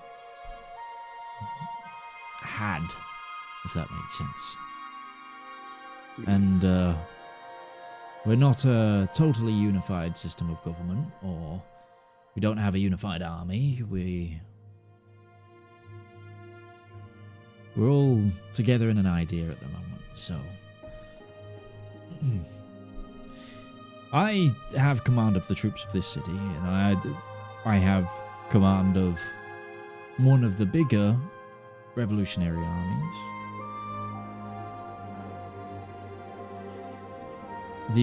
We can worry about what resources you can provide at such a time that you can provide them. Let's just focus on getting rights to go where we need to go for now. Sure. Like I said, we're looking into access to potential what might be considered archaeological or lost sites in the Zardum. The rights to go where we are would be nice. Also, if you have anybody who could point us in the right direction so we know where we're looking, that would help too. If you could throw in someone who would also be able to confirm with us whether or not these locations would be, to put it delicately, transitioning zones of control. Aye. Okay. That I can definitely help with. Here. Writes up what seems to be like, he seems to soften a metal tablet. It looks to be gold. It probably would be like about the size of a trade bar. Which he then, like, essentially takes the the backside of his gauntlet, which you see like a symbol, and he just presses it into it, and then he just kind of wafts his hand over, lets it kind of cool, let it set. But that's my mark. That should be able to get you in pretty much anywhere. If you want, I will assign a guard sergeant to join you. One of my trusted. Shouldn't receive any... what's it called? Costing? Costing from any of the militias or any of the groups. And if you'd like, I can try and get a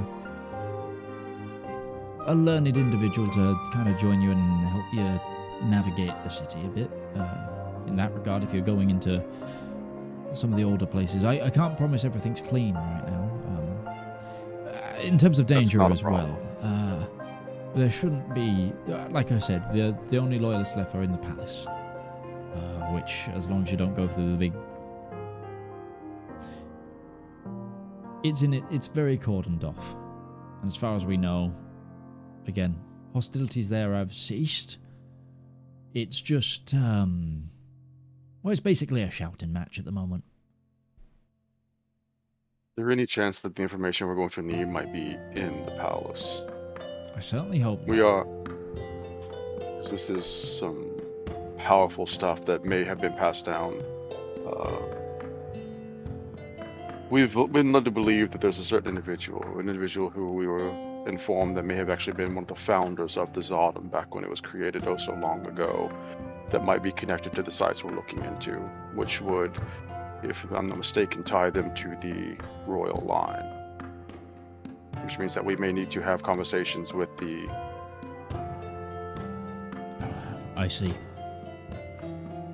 At the very least, a historian who would know such things. They don't necessarily need to be a line, but someone who might have that information is something that would also be useful to us. I know just who to talk to. I have a cousin, much younger cousin, mind.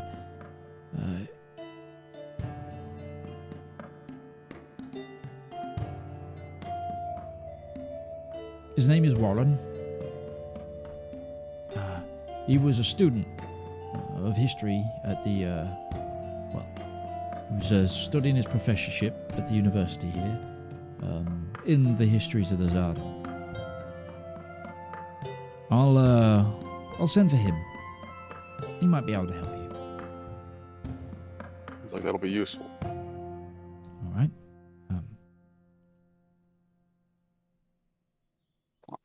If you wish to prescribe us a guard sergeant while we're in the city, we will not fight you on that, especially if it aids in the efforts that we are going through here. But I feel like I may be speaking for my allies here, that they may speak for themselves in this matter. I do want to tell you, Commander Lambert, we are not here to get involved with the politics of what is going on here. That is not our claim, that is not our position. We are here to save the world. Your business with your cities and your people is yours. I appreciate your candor, speaking about it. I will give you a guard, but I'll give you one of my most trusted. He's a good lad. Goes by the name of Oakstone. It's been with me for a long time, since the beginning of the revolution, and he's of two worlds. He was a son of lesser nobility himself, and but from one of the upper holds rather than one of the underholds. Upper holds have a bit of a different perspective on it all. Less traditional, so either way. He has a very good tongue at navigating the intricacies of the moment, shall we say. Should be useful. Well, is there anything else? The Velvet turns over towards or turns to Valymr and Ruby. Ruby remains silent. All right. We'll get out of your office so you can get back to work. We'll wait outside and where we can be found. You see. I'm no bother. I'm just reading today's reports. Tea's on its way as well, so please. I actually have a question for you, if you don't mind. Shoot. I heard about the summit. Yes. And when I heard the name Skyfire, I knew from the dispatches. I was originally, they wanted me to go as security, but it was decided my skill set was better continuing the fight while things were going on. Well, making sure the ceasefire continued. I'd like to know what happened. Like, our delegation, all we know that the dragon attacked and but they didn't make it. But if you'd do me the honour, Second summit was, like I said, give you the whole story. The second summit was planned as a means to show the powers in the world that there was a threat that was growing, a threat that we do not take any pride in showing that clearly is now here. It happened, but the second summit itself was that grand meeting. In the early, it was hours, I think it was hours, it wasn't even days, it was early hours of it. There was signs of something unusual building, and when threats were looking into, it was a tidal wave, a wall of water that stretched higher than the island itself that began to push forth, that was being heralded by a dragon the size of... That's the island. I was going to say almost a city block. It was large, it was massive. When the water crashed into the building, it destroyed a fair amount of the housing that we were using. This was not a fortress, this was just a house on a private island. It was not built to survive that, though it did its best. And the dragon attacked. And the moments before that, and going into the fight with the dragon itself, an evacuation effort was taken by many of the individuals there who were capable of doing such a thing. One of note was Joanna, the representative of Lagran's land, began opening up portals for individuals to escape through. The estate was large, though. It, as I said, about a city block. Some of the rooms were not interconnected, and some of the individuals were being kept moderately separate because, well, before the delegations had begun, not all these individuals were on good terms. The free guilds and the Zodom were a part of that. They were in separate sections of the house. From my understanding, the free guilds were on the far section of the house. Even with the alerts going up, I do not know if that section of the house was even informed that the island was under attack by the time it had been hit. This is something that took place very quickly. By the time people were starting to escape, certain sections of the house were sealed from the others. We did know that the Zedaar had managed to escape the island. We were also made aware after the fact that the free guilds had not survived. But we were not aware up until very recently that the Zedaar had not returned to the Zodom. That was new information to us. Well, lives were lost across the grounds. I could not provide you with a full list of casualties and survivors, but we regret that there was the loss of life there was. Our goal was merely to show the world that there was a threat, not to expose them to it directly. It was a good chance for us to cut stones with the rest of the world. It's sad to say that we lost some brilliant minds that day. But thank you for your candor, and thank you for letting me know. Enjoy the tea. If you want to go somewhere private, we've got a small waiting room down the hall. I'll send for my young cousin, the Warren and Oatstone, yes. Hmm. If only just to relieve you of all the space in your office. Give me a quick perception check. Sure. Yeah, we've very tactfully not asked, like, so how well are we fitting into this area? Like, it's like clearly like this place was built for dwarves. I don't imagine these are like extremely short ceilings, but like Breton's 7.5 feet tall You fit plus. perfectly. Like, it's think Moria in a lot of. this is so rides. nice, huge vaulted Yeah. ceilings. Everything's clean cut. Okay, yeah. This is a place that was built into the side of a mountain. They're like, you know what? We got space to rub our shoulders together. Let's do so. But it's also a thing of like, it's the old way of doing things was very opulent as well. So it's very, they're like big, must be big. He looks a little sad. Like he's choking back a little bit of emotion. But he kind of bids you adieu. And yeah. With that, we're gonna take our midpoint break. I know that we started late, but we are at 8, and I don't want us to run over tonight. Just gonna go 15 minutes short to the session, so we'll take our midpoint break here. So we're gonna take a 10-minute break here, and we'll see you in a moment.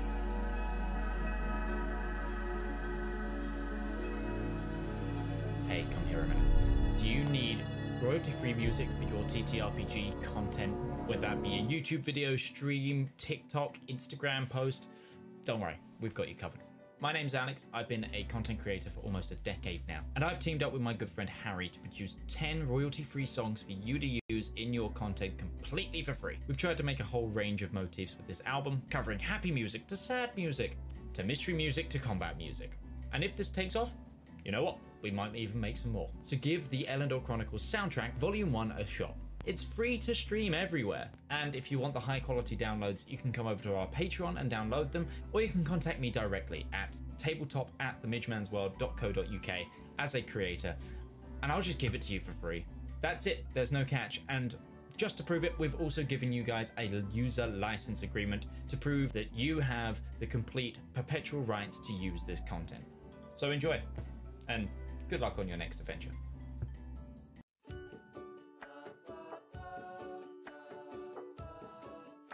Oh, good day. I'm Martin Sanderson, and I'm the CEO of Avari Military Solutions. We here at Avari know that it doesn't take much to cause problems out on the frontier, whether that be from local pirate raids, neighboring interstellar powers, or even just an unhappy populace with unreasonable demands. Just what is a small to mid-sized regional power to do when faced with these problems? You look to Avari for your solutions. With open-ended contracts, well-trained personnel, state-of-the-art aerospace forces, and competitive rates, we stand ready to help find the right solution to your problem.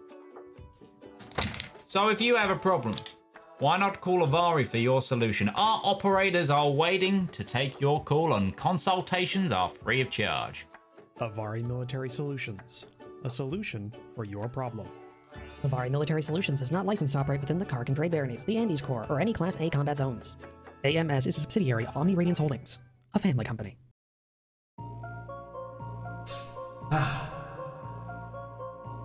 When is a story more than a story? When a tale is more than words on paper? When is an ad more than the script it's written on? In the darkest and deepest annals of our own history, worlds of wonder and splendor burst through like a blister made of hope. From the brain that's wrestled and riddled with madness,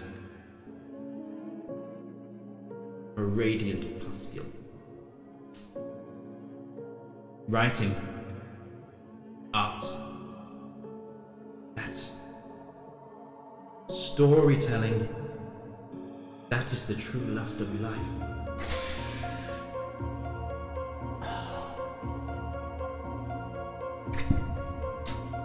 You too can dutifully indulge in art. Like fans of the greats. Shakespeare, King, Tolkien, Seuss, Mercer. You too can indulge through Twitch Prime. Get an extended access to a wealth of knowledge with a simple click, an emotion so small that it could endlessly amount possibilities. Embrace those feelings. Support art. Support the component cast.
He's just really good at hiding. And we're back. I'm here. Oh, hello, darkness. See, look how good at hiding he is. Stealth. It's just rolled a natural 20 again today. Like, just on his human stuff. The dice have been somewhat kind today. Most of us are rolling pretty well. Okay. So, not too long after you get your tea in the waiting room, an individual, older individual, pokes his head into the door. Kind of bulbous nose, off brown, like sort of beard. The singular, larger, more like wizardy beard, which then is then bound by like a bangle and then burnt at the end. He's bald, however, on the top of his head, and he seems to be in kind of like half armor, like half plate. He's not got a breastplate on. He's just like got a similar doublet to the commander, but not quite. And then he's got like one full sleeve of like the full plate that you saw downstairs, and a chain going on. Seems to be in like lighter, more like if he had to fight, he'd be in fight, but this isn't full battle gear kind of thing. He kind of just knocks the door, and he's also got a bright like yellow pin badge on of what seems to be the symbol of the revolution that you keep seeing. And he comes on and he's just like, seems to be probably 60, but like 60 for a dwarf, so human years, that's probably like 35, 40. That's a little over 1/5 of your life. So 25. Dwarves live to be around 250. Yeah, it's like 25. So he's about your age in goes, I think I'm getting that right. Yeah, he poked in and he goes, hey, are you the folks from the Skyfire? Mission Breton just looks over at him like, yes, that's us. You can call me Oates. I've been assigned to you. Are we going to be waiting here for I believe the name is Warren to approach, or are we going to have to go and meet them? No, Warren's on his way. He doesn't live too far away. The university's been closed since all the fighting started, so he's been studying from home, mostly. People are starting to go back there now. It's a pleasure to meet all of you. Sorry that you've not come on more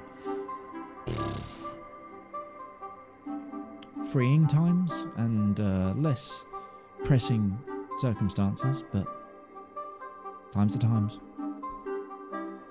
We're trying to fix that.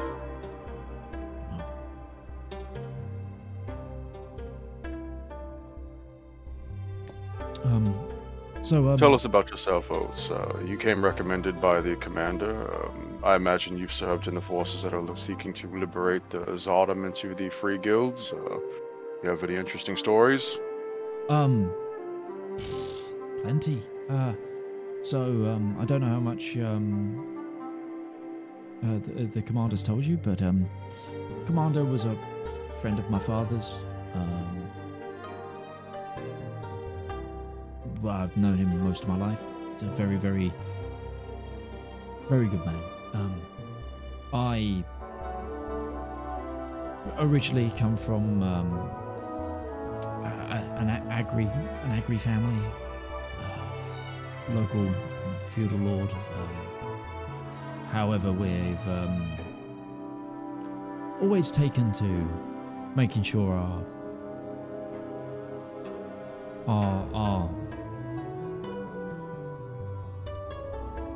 our guilds and our local labourers had the best. Not either way. I listened to my first revolutionary speech in my own hometown.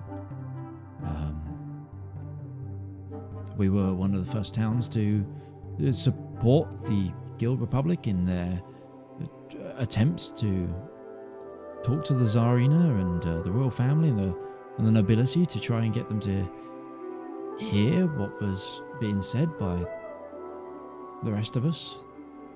My dad was actually took up as a diplomat.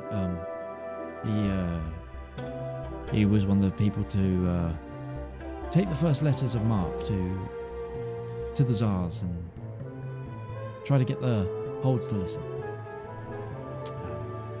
So your name is Oatstone. Is that your family name or is that your given name? It's my family name, but I go by Oats. It's easier than saying Owen more.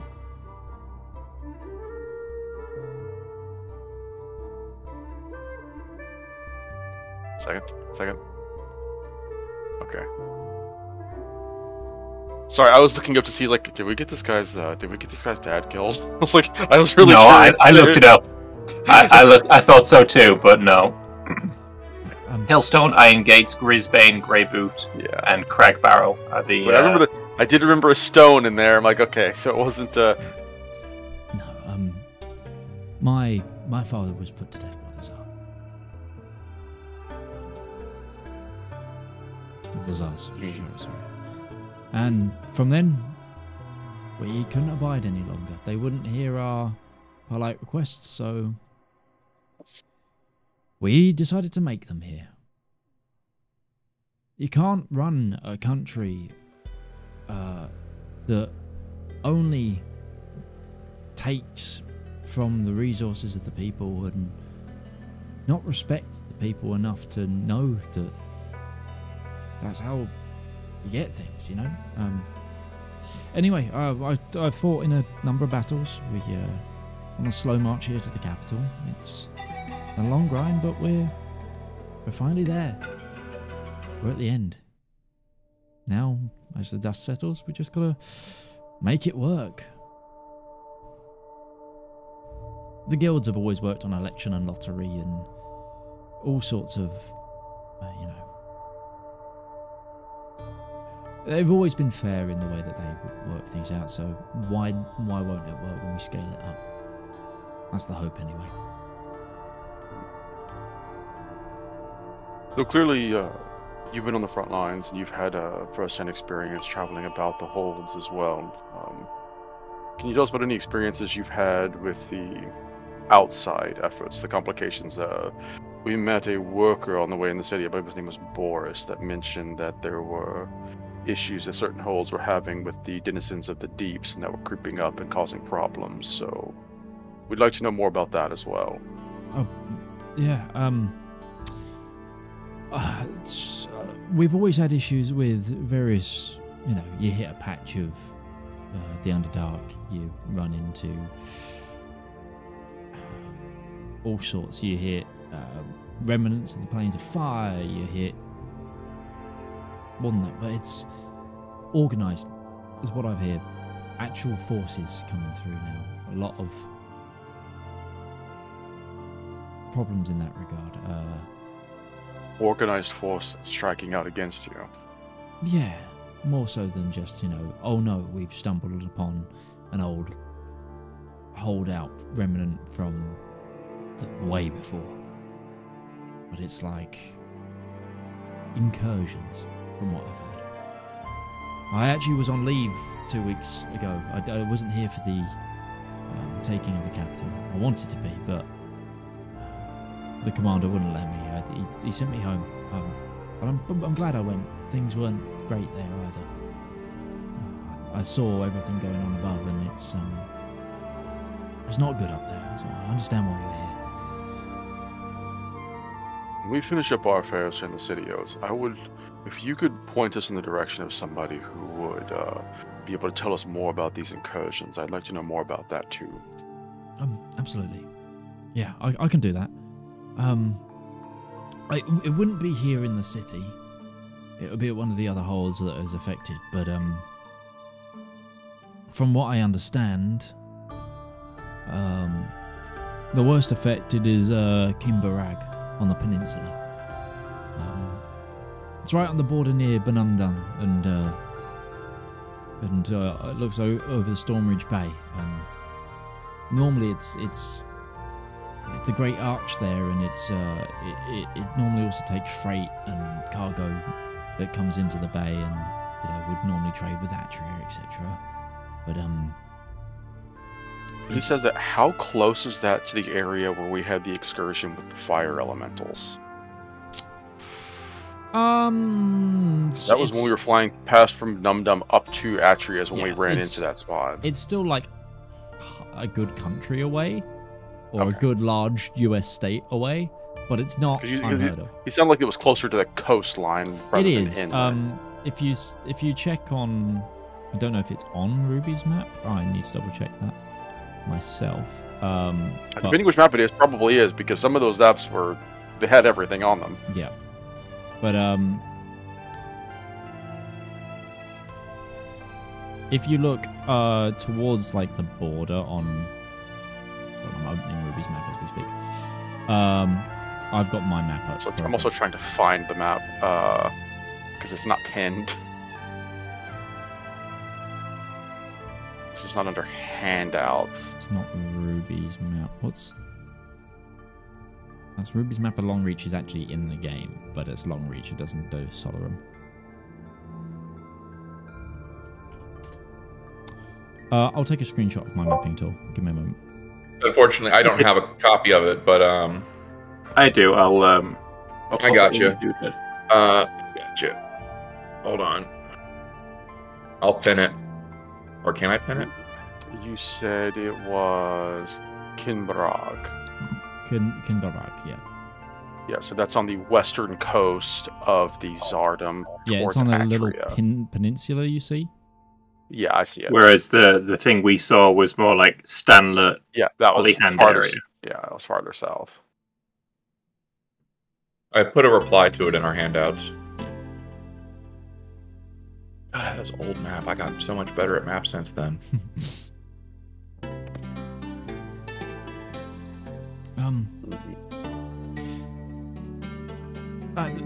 To be fair, some of the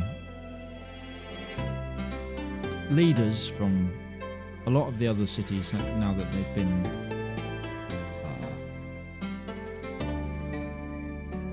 freed, will be making their way to the capital now it's free as well, because there's going to be a great council to try and hash things out. I'll keep an ear out and see if anyone that's coming from that way is on the way over. Would appreciate it. Can't make any promises that we can help with that, but it's the sort of thing that I imagine Breton like reflexively like tenses a little bit at the thought of like incursions from other planes. It's like contain the Deus Vault, contain the Deus Vault. The willpower is shaking. The willpower is shaking. It's about this time that quite a scrawny dwarf comes on in. Very thin, small boned, almost. If you blinked to and didn't look at him close enough, it would be a stocky gnome instead. Very almost thinner face. Clearly a relative of the commander though, because he's got that sort of blonde hair, less like graying than the other one. He's got a very short, well-kept beard and a slightly curled moustache. And then he has longer blonde hair that he's kept in like a ponytail, which is tied with a black ribbon. And he's in fine sort of, just fine clothes, just like as a nice tailored shirt, waistcoat, trousers, good hardy boots, and he's got like a side satchel, like a leather satchel bag on him. Here's the last member of our delegation, Warren. Yes. Hey, that's me. Hey, good to meet you. Cousin said that. Are you two familiar? Oh yeah, I know Oates. They kind of like, as he entered, they kind of initially like handshook anyway, sort of like, but he just like, yeah, I'm Warren. It's a pleasure to meet all you. I hear you're interested in the history of our nation, and some of the founding and things. I hope I'll be able to help. I'm writing my thesis on a lot of old forge works and things like that. I'm gonna take out the chess piece, and I'm going to show him the underside of it. Say, do you recognize this symbol?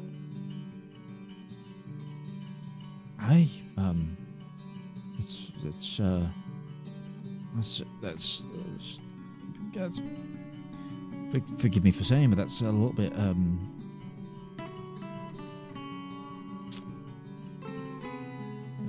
it's a little bit easy. That's Avabella symbol. Yeah.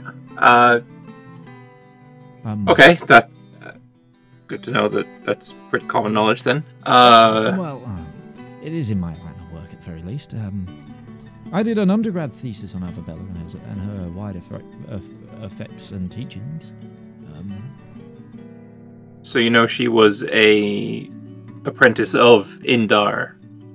Absolutely, and she still exists in the Pantheon, and she's actually the patron deity of the revolution.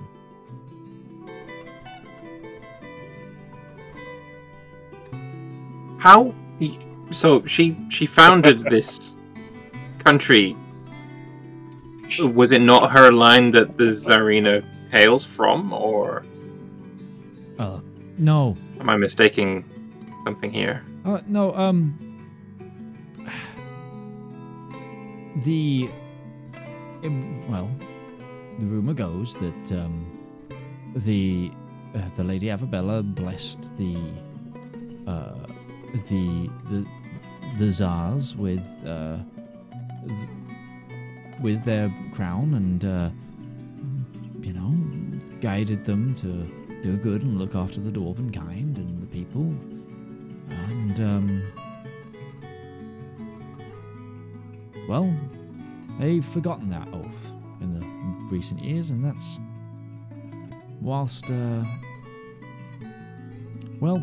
that's why we decided to strike while the iron was hot, so to speak. They've broken their bones.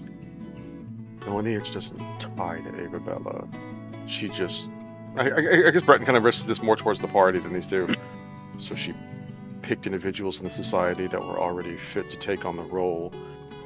Adventurer-like. She didn't stick around to do things herself. She picked people who would be good for it and trusted that they would in the future, but apparently the Zodom lost that along the way.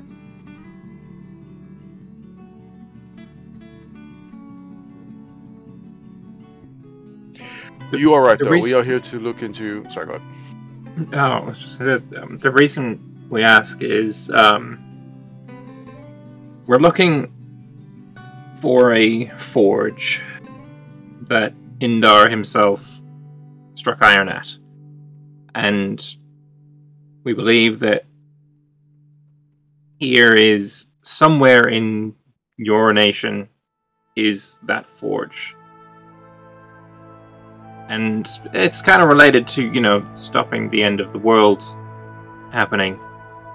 And so it's kind of important. Any information you have on something like that, if you come around and say, oh yeah, it's this one right here, and we can all go, that'd be great. Would love that. It's supposed to be that simple. He smirks. There's a gleefulness. He's like, there's a moment of calculation where he's like, did he just say end of the world? And then you talk about forges. And he just goes straight into his satchel. He kind of stops listening to you half the way. And he pulls out a bound set of papers. And he just hands it to you. It's like, oh yeah. It's like, do you speak Dwarvish? I read it. And he hands you the documentation. It just says, it basically is ancient. It says a treatise in the ancient and sacred forges of the Zodom and the foundation of those forges and their effect on the societal structure that we have today. This is literally the title of his, like, thesis there. Oh, seems you're well studied in this then. I think you could have put a bit more in there. Working title, or are you sold on this? It's very long. Working title. Long, you think? Does it look like there's like lots of like There's red paper, ink? There's loose paper, there's scratchings, there's markings, there's bits that have been taken out. Like, some of the numbers go 1, 2, 3, 4, 7. Like, this is a working document. It's not something that you'd read, but it's just like, you've just gained this guy's... You've spoken about this guy's, like, hyperfixation. Seems that the commander knew exactly who to send us. Great. We're going to start immediately. Yeah, very well. I'm ready. So you're looking for, specifically, a forge you think Indar... and Ava Bella herself, yes. Ava Bella worked at. Well, there's been many forges and ceremonial sites over the years that have been given to one or the other, but the only one I can directly think of is a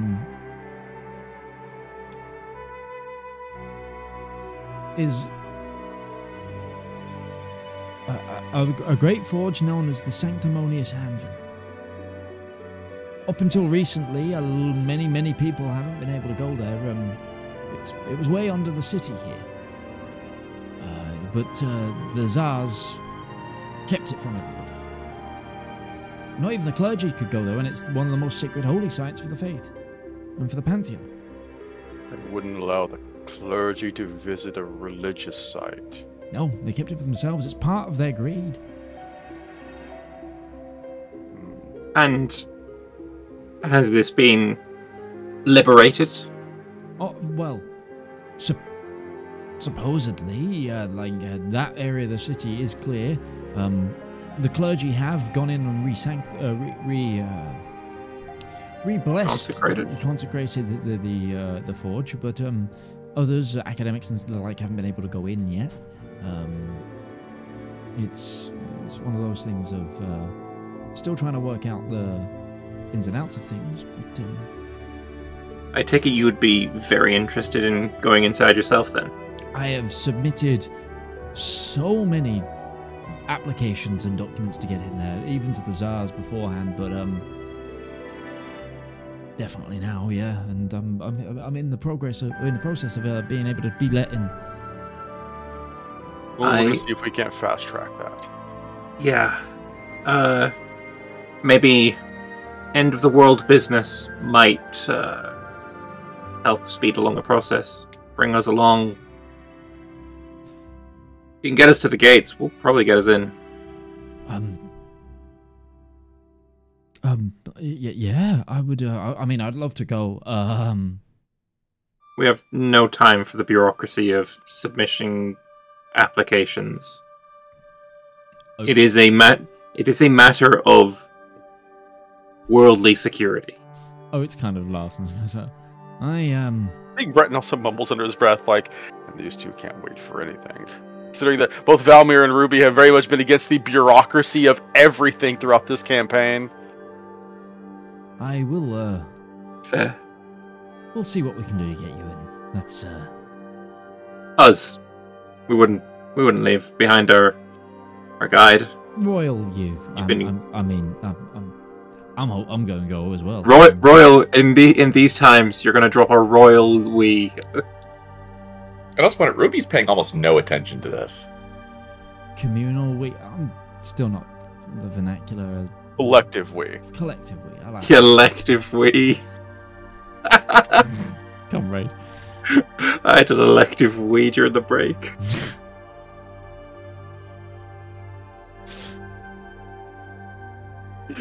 Right, so, with that thought put into all of our heads and unable to escape, no matter how much we drill and hammer it,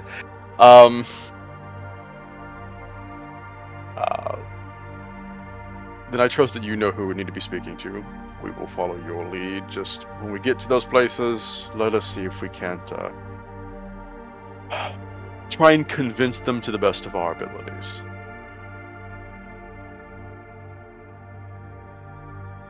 Okay. So, you set out. This time, spiraling down into the city hold. The long, large pathing streets begin to eventually, after multiple flights, we're talking like 20 minutes of walking, 30 minutes of walking, the large road begins to slightly narrow and it becomes more paths and stairs, and it seems to be getting to a more like where a lot of people live. Becoming with more winding roads, like almost normal city structure, but if that city was built in a basin and you've started towards the top of the basin.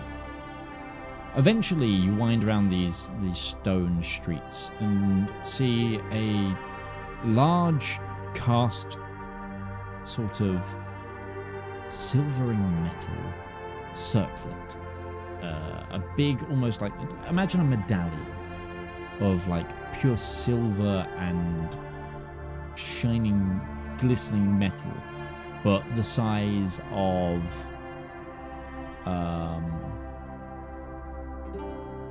like a children's merry-go-round, like and a good sized one like that, but sunken into the floor. It's like the roof of one sunken into the floor, but it's a large metal circle. And out the front of it, you see lots of people like kneel, praying.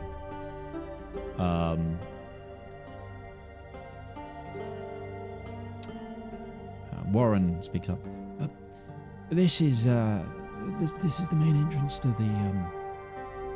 the Great Forge, to the Sanctimonious Forge.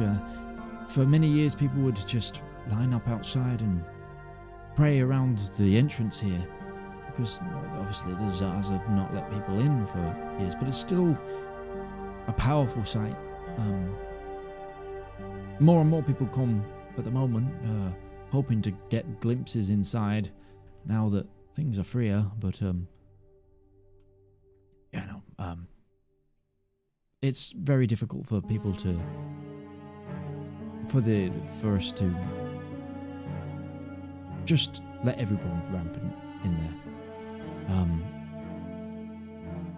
As far as I know, there was people tried to loot when the Tsar's forces failed in the city. People did try to loot the temple, and it's being looked after as a matter of security, and I can't wait for the day where we can have it open again properly. Oates goes down, then he starts speaking to what looks to be like one of the more heavily armored guards that you saw again outside the police station. I'm gonna call it the police station.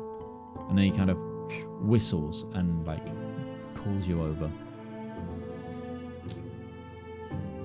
Well, looks like we've got an all-access pass. Inside the temple? That easy. Devin over there is not as good at dice as me, and owes me a favour. And he let me know that the current Earth Smith, the member of the faith, was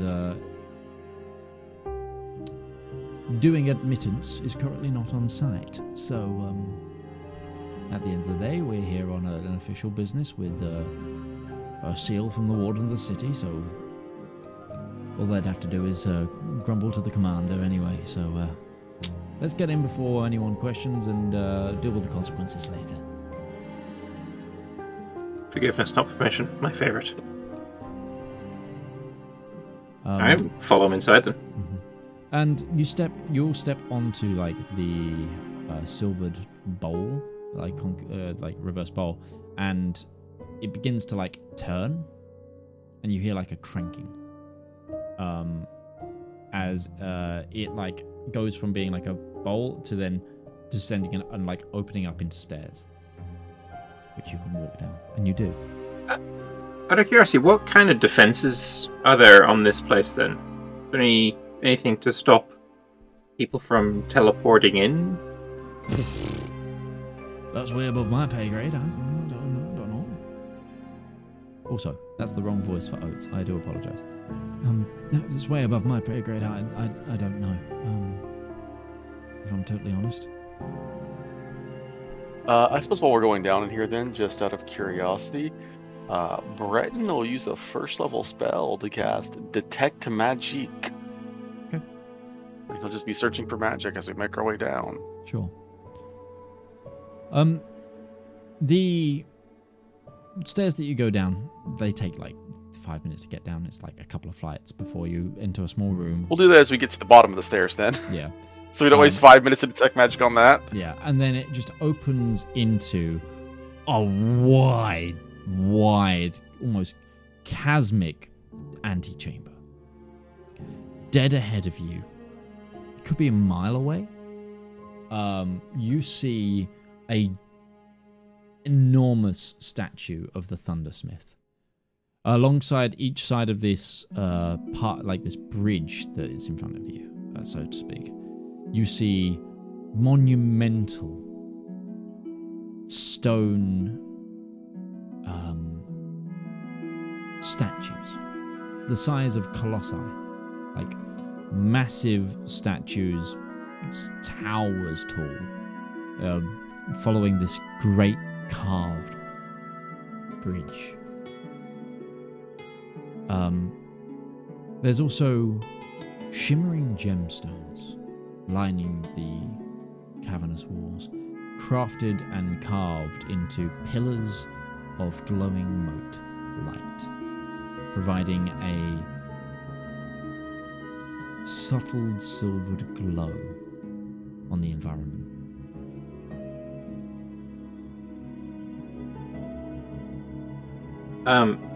Before we start walking across the mile-wide chamber, I'm going to take out a snapstone, and I'm going to send a message to the Iron Duke and say, we may have eyes on an anvil fit for purpose, forged by Elendor himself in the Zardom. Might be worth coming to look. Yeah.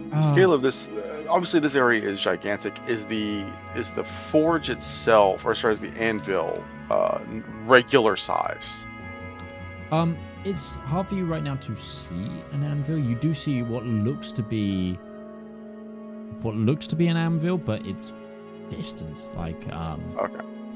You would require like is it the Totem Warrior Barbarian, like mile vision to be able to get a real good look at everything. We'll move that. That's fine.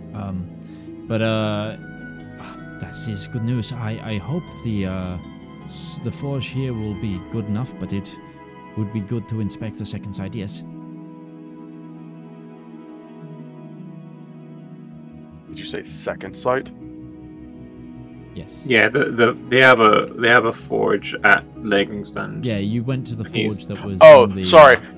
He said that with such a subtle. That was to Valymr. That was German accent. I'm like, right? Yes, that was the Iron Duke. My brain completely checked out of the Iron Duke even being part of the conversation. Yes. Warren like audibly goes, "Wow!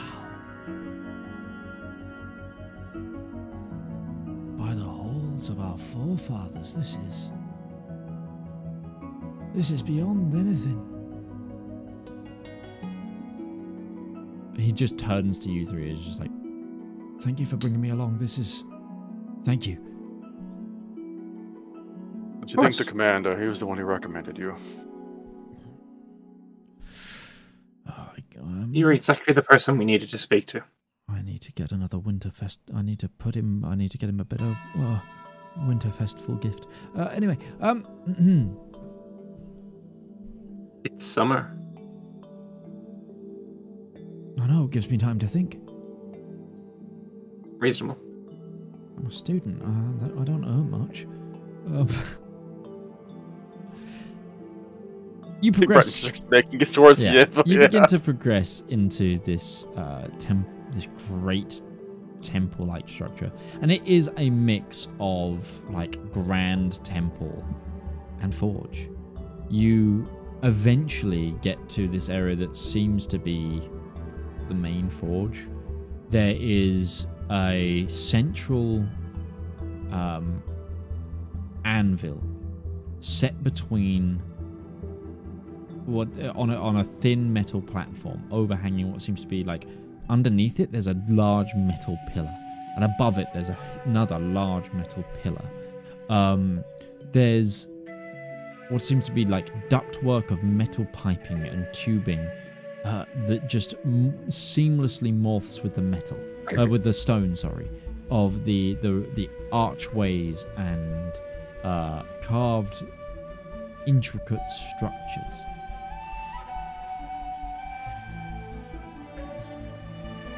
Valymr. Yes. As you walk past one of the pillars, your blindfold vision lets you know that there is a secret door on one of them. To the rest of you, there's also there seems to be like if I have the blindfold on, how did the dwarf react when I said yes, I read Dwarvish, and started reading through the blindfold?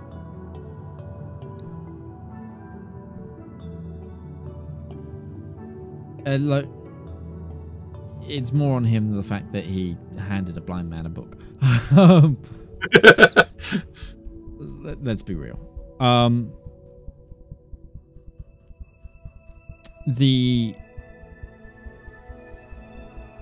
As I notice this, I will nudge Breton and point at the pillar, because he would have detect magic up right now. And I'll whisper under my breath, doorway there. Yeah, Breton. Breton also has blind sight up to 10 feet now, so. Not true sight though. Not true sight, just blind sight. Yeah. But we have used it to detect the other side of things before, because if there are hollows, then they can. You sense a magic door with detect magic. I sense a magic door. As in, like a magical lock. Magical lock. That is an important distinction.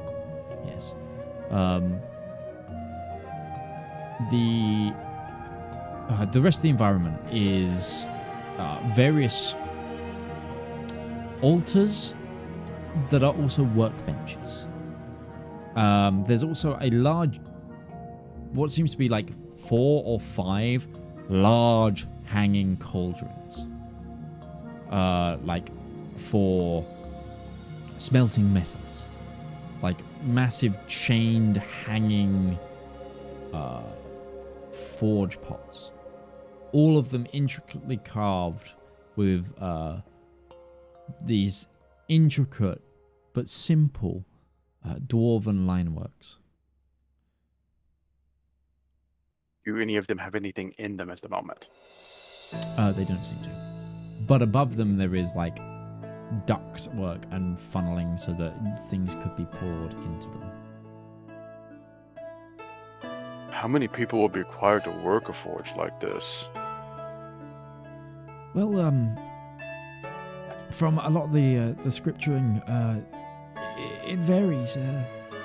It depends on the task for one thing, but also the gods had a way of, if the scripture is to be believed, the gods had a way of being able to command the forge almost like it had life itself, in a way that things that would require many other hands that would only require a few, or even just the god themselves.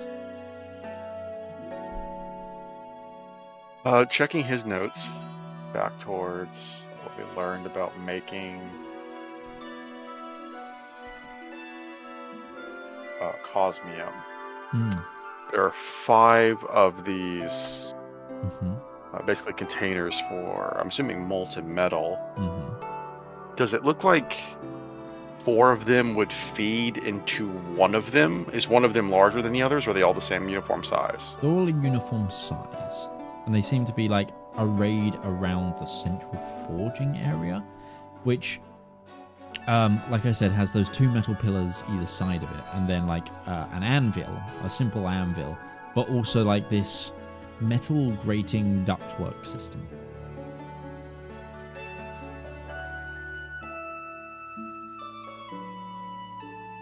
This certainly looks like it might be the right place. At the size of this place, how long is it going to take us to search it?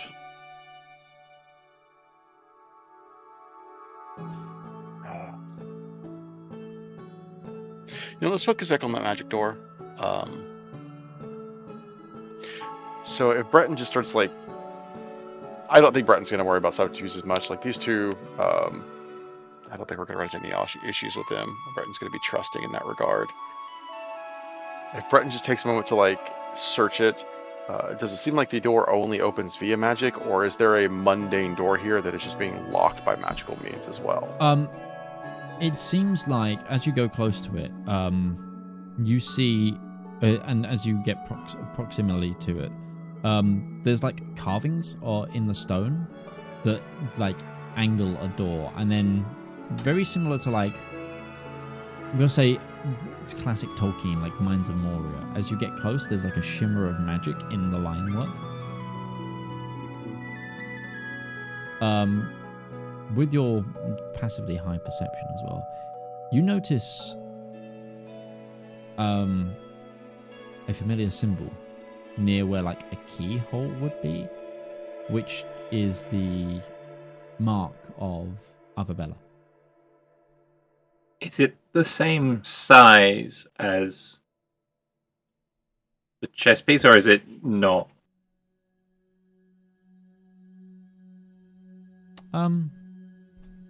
Might be.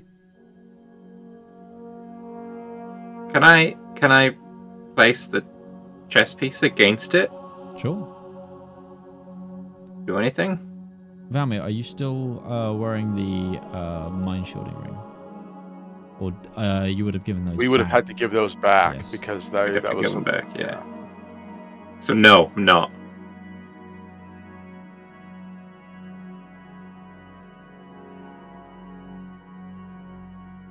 Valymr, in your head, you hear, where do you find my mark?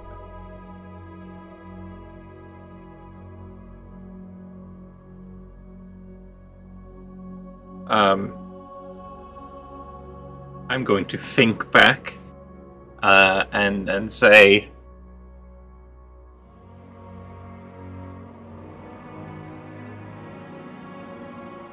on a piece you crafted, given to me by one you knew as Ulfric.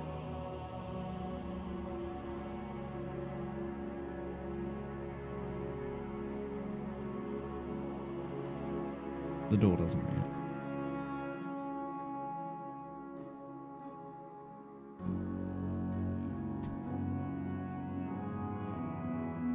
I'll turn to the rest of them, including the 2 dwarves, and say, Arabella's mark. Where do you find it? Where do you... Is there a place of prominence that it comes from? Also, what does it look like? Arabella's mark. I've forgotten. It's like an A, with like the bottom right of the A continues further down and creates a like the tail of a V. Okay. And then it like has shunting lines of a hammer against it, like a hammer hitting the A, almost like a hammer on an anvil.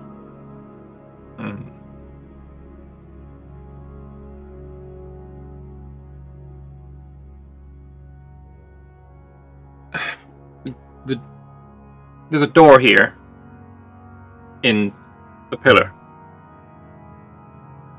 This is Valymr saying out loud. Mm-hmm. When I placed this piece that Avabella crafted against the mark there, you can see it spoke to me and asked me where I found her mark. Where do you find my mark? It's a not a riddle, but a password of sorts.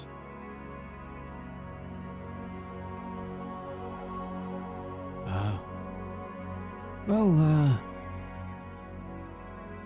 few things come to mind.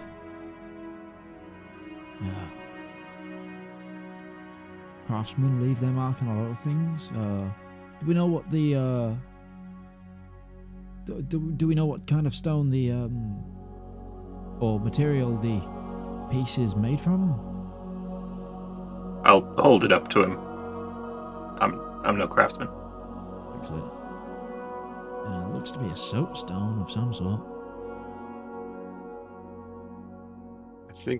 I'm not sure if I think that might be too specific. Craftsman's mark. It denotes several things. Who made the piece is important, but it's also a calling chord, a point of pride. You put a mark on a piece that you're proud of because you made it and you're proud of it. So they're asking where you came across a mark. Then it's like they're asking. That separates it, because they're asking where you came across it. What? The piece? It's dragon chess, right? Yeah. Or is that? The pieces all have names in real chess, rook, bishop, etc. What is it in dragon chess, and what is the piece that I have? You have a griffin. I'll touch it back to the wall again, to the pillar. Do I get the same? Yes. I'm gonna say what color is it as well? The piece. It's a white piece. I'm gonna say white griffin. The door doesn't react. No, that didn't work either. Valymr. It is a GM's duty at this point to point you towards your notes.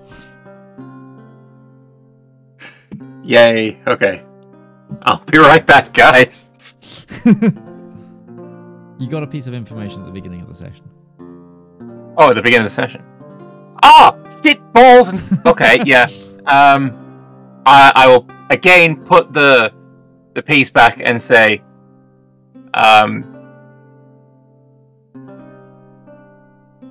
like all true craftsmen, my mark is there for all to see, hammered into the stone and the steel. The whole thing, 'cause why not? Unless I need to say into the stone and steel. I don't know. I'll say the whole line.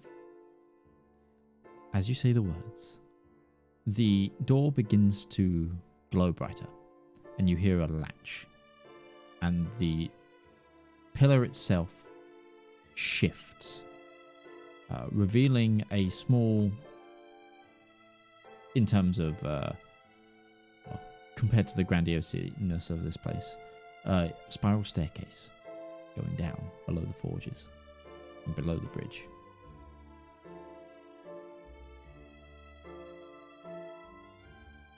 Wasn't that lucky that I read that book this morning? Hey, you chose to go read in a fabled library. Like,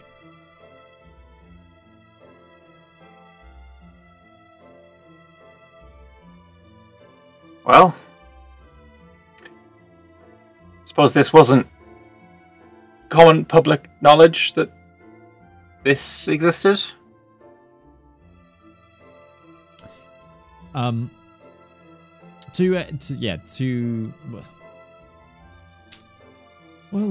mean, most of this place has been not commonly seen for hundreds of years.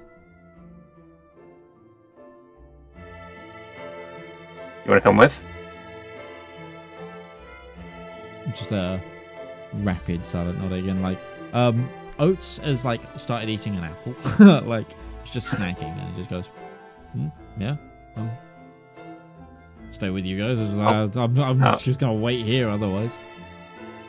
I'll step into the pillar and Begin to climb down. follow where it leads. Sure.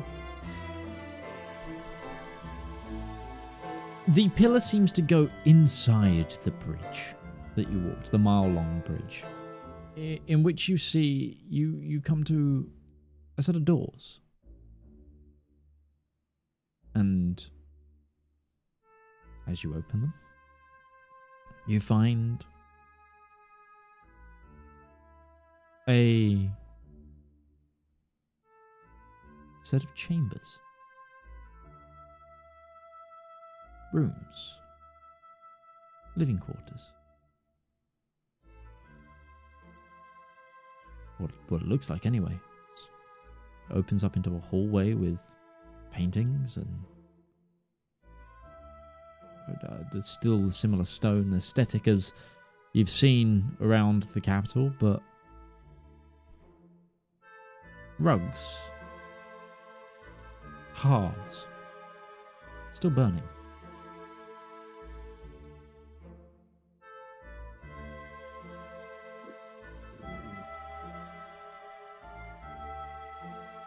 Does it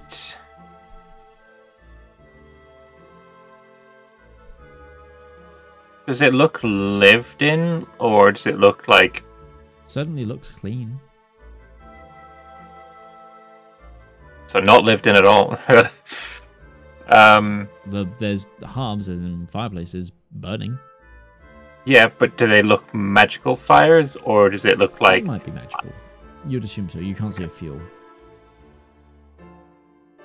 Well, I'll proceed on in more, and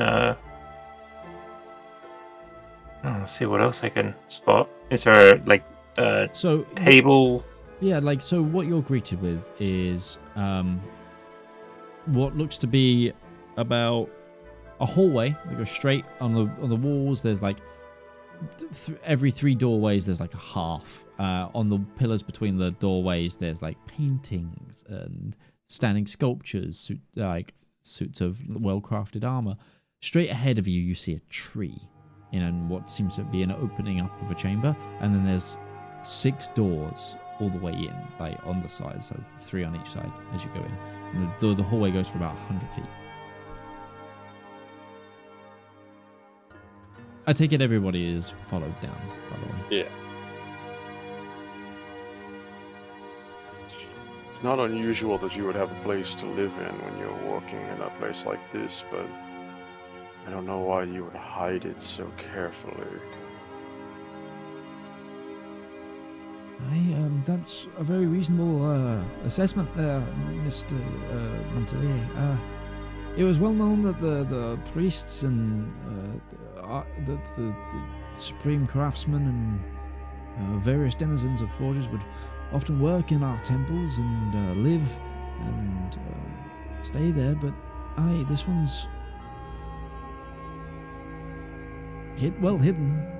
I suppose it might be to stop ruining the aesthetic of above, but this is certainly more comfy than I've seen from a supposed unlived-in sanctum. Can I go to the first door on the left and try it, see if it opens? It does open. What's inside? Looks to be a painter's studio. Is there still like an what's it called, an easel? Yeah, there's several easels. There's several finished works. The walls also lined with finished works. masterworks, absolute masterworks of paintings. There's a mix of portraits, of landscapes, of more obscure styles. And then, yeah. Can I make a specific scan around for the color red? Red? Like, I'm looking for, is anything in here, like, did somebody paint the apocalypse kind of way? Make a quick perception check for me, Breton's looking for if any of these are signed. Okay, yeah, go for it. Like, did the painter leave a mark dirty or a 20. signature that say, "Hey, I'm the person who did this"? 30 to 20? 17. 17. Nothing looks to be the apocalypse. There's definitely some locations you kind of recognize. You see a painting that looks to be of a set of mountains that looks to be Seat, but before there was a palatial structure there, you just see a small building on top of the two mountains, and then the open bay at its foot with gigantic trees surrounding the mountain. No like settlement there yet. Breton, you definitely go up to some of the paintings. They definitely have a mark that matches Avabella's mark. Other scenes that you notice is just like, it's imagine like places that you've been in terms of on Longreach and Solorum, but void of civilization. It's like looking at a picture of your town where you grew up like 150 years ago, or it's like this is your town now. This is your town before it was actually this. The terrain is the same, everything else is the same, but it's just not grown yet. Or in some cases, it's like this is a small village, and you're like looking at it, it's like that's the capital of Othray. Like, yeah. So it's like, one, it's like we're looking around. We've been to not most of these places, but we've been to a fair few of these places at this point. Others you completely don't recognize. So I think Breton just kind of like looks around and says, "Are we literally following in their footsteps?" I mean, their party traveled all over, and now at this point we've been pretty much all over too. Have we just been following the king that never was his party every step of the way? Seems plausible. To which he'll just turn to Warren. We knew that Isabella was a capable crafter. I guess I would kind of, at least personally, I relegated them more towards being a good smith. I wasn't aware she was a master craftsman in all the pursuits of creation.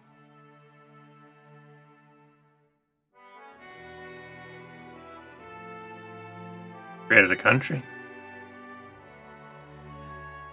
I imagine the contents of this room would be worth, well, countries. More money than I've definitely ever seen in my lifetime. It's like an Not to entire speak of the airship's worth historical of gold in here. significance. Historical significance alone. So, I heard that. well, that's being recovered, right? Like, theoretically, that should be back at our disposal before too much longer.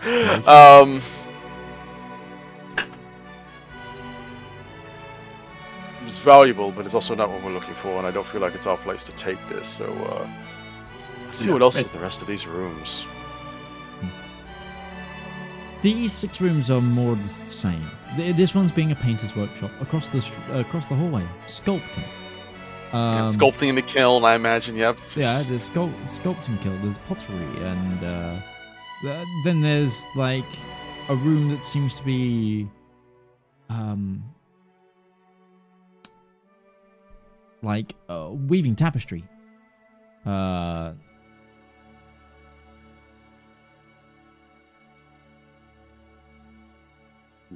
It's another working. yeah, like exactly. It's like one room seems to be specifically like what do you call it? Like script art, as in the art that goes in books. And then there's like stonework, and there's a woodworking room. We haven't found a forge yet. Well, imagine we left the forge. I don't think they needed to have a second forge under the forge. I think the one upstairs was plenty good enough. Maybe. Do we find a brewery down here? Was it also a thing that she just happened to be a master brewer? You might do. This is only the first corridor, and you reach the end of this corridor, and as I said, it opens up into where you see a tree, and this is a circular chamber that seems to be like an indoor garden. We see a central tree. You do see a central tree. Seems pretty useful. Yeah. Ren just looks at Warren and Oates and say, "You might well, just watch." I think Breton just walks over and puts a hand on the tree. Oh, okay. If this is anything like the last two times we've come to a place like this and found a tree.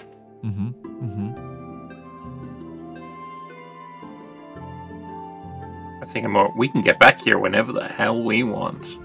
Holy shit, I didn't even think about that. Transport via plants. Every single one of these places had a tree. We can literally just...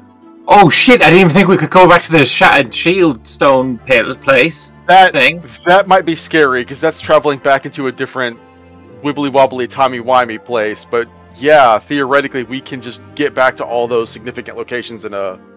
Well, at least once a day if we take Mother Wild Splendor. Anyway, the tree does reach out to you. Oh, hello, Duck. How are you doing? How are things? Are you feeling okay? Your hands are a bit cold. I'm feeling... My hands feel cold. That's not... to whom do I have the pleasure of speaking to? Oh, I go by the name of Cherry Blossom. Is it a cherry blossom tree? No. Of course, sure. I had guessed that the answer was no as soon as I asked. It's like naming a goose duck.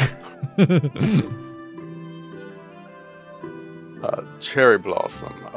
We've stumbled upon this lovely little hideaway beneath the forge in the mountain here, and we just I don't suppose we can ask a few questions, like say, we take it that one Ava Bella lived here. I don't suppose that Why? you Yeah. have...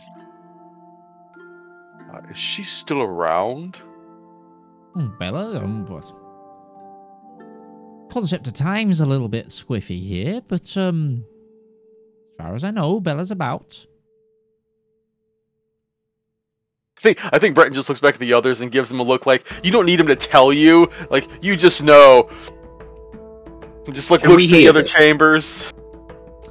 No, it's only the person interacting with the tree, as far as I recall with them previously. Well, we'd love to speak with her. Oh, let me reach out, see what I can do. Much obliged. As far as I know, she's in the brewery.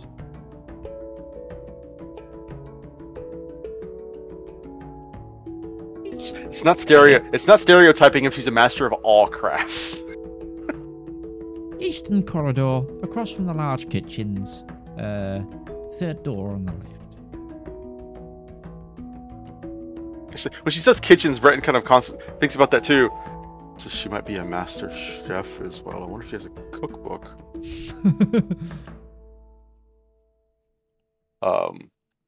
Eastern corridor, across from the kitchens. Apparently she's in the brewery. You see in this structure now, there is like a large cross. Like there's a northeast, south, and west under the underbridge. We came down from a pillar, so did we come down like Which hallway did we enter from? Cardinal directions would say south. South, okay. To which he looks at Warren and notes again.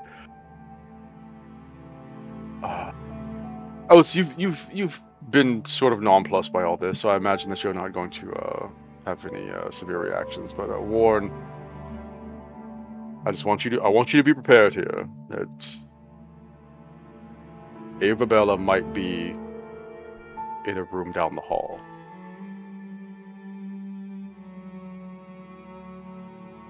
Living, breathing flesh. At least in some form or capacity.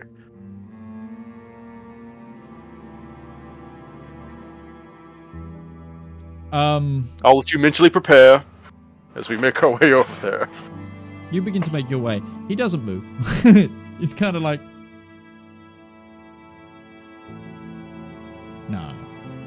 That's not possible. Oh, that's... No! That doesn't sound right. Like... And he's just like muttering to himself, and Oates is just kind of like... Well, Breton is just mentally calculating. That's the third member of that party we've confirmed has just quite literally cheated time. I guess Gilliam de Fionia just got screwed on that one. Or maybe he's buried somewhere underneath the Nardathal. We just never found him. He's like, please let me out. Please. My He's imaginary friends have died of old age. I'm just picturing him sitting on like a recliner with a goblet of wine and a plate of cheeses and fruits, just like... We had very different images in mind. Like, most of these places have been fairly nice and well appointed, so I don't picture him like... He's not in a jail cell, like, this is the same... Oh, I was thinking a coffin, underground. I did say buried, but like it does feel like these are living places, but they're all buried and like sequestered away. Like they're not tombs, but they're hideaways. They're to keep these people from being found, but so they can keep on living in comfort or doing their jobs. And Ulfric's just like, I go wherever I want. Let's go the rules. The man lived in bars. You can't keep him from his pastime.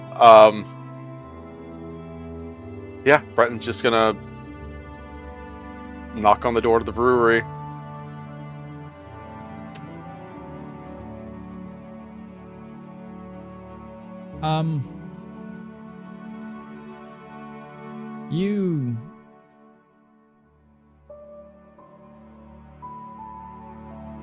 You don't get a response.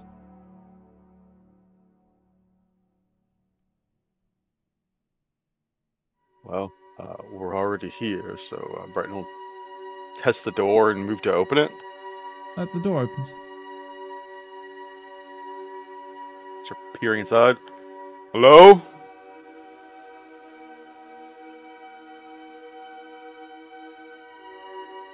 Is it dark inside or light or? It seems to be lit. All of these rooms seem to be lit.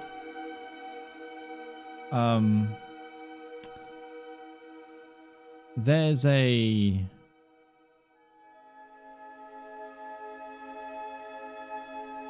quiet sort of moment, and then you get a small response of hello? Yes. Hello, we're seeking out, evidently Ava Bella is here?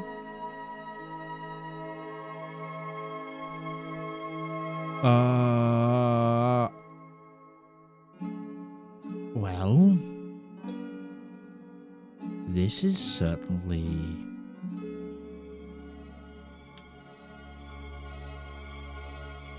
And then you just hear it, and like the peering in from around the door, she fully opens the door. You see a squat, sort of, how would I say this? Probably faintly 200s-year-old dwarven woman. Grey hair, kept back in a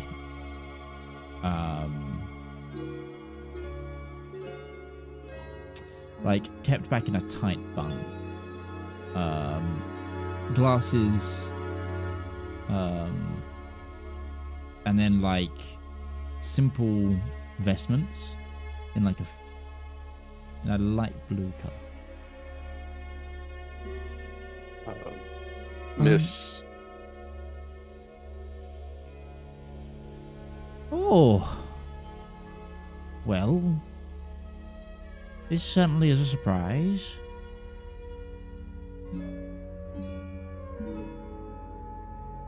Who are you? Breton, Montpellier, Valymr, Kensek, and that's Anrayne Sunderstar, as well as I don't have the proper full names, but that is Warren, back down there down the hall, and that is Oaths just there.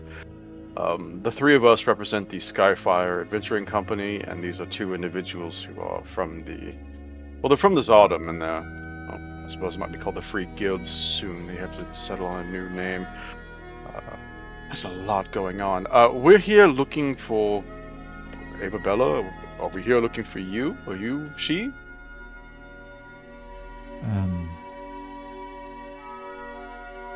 Is it that day already?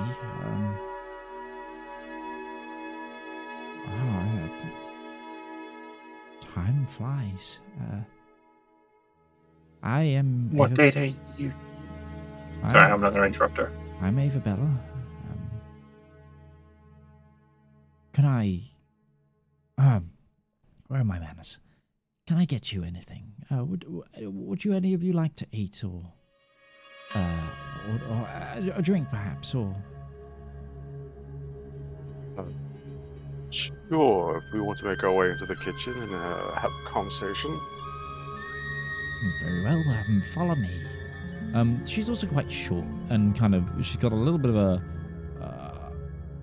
There's an. For a dwarf, or just even for a dwarf, she's quite small.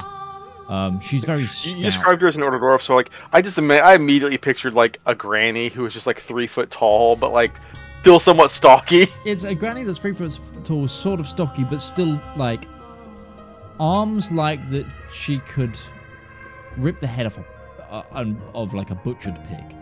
Like so she's a farmhouse granny. Yeah, it's farmhouse granny kind of vibe.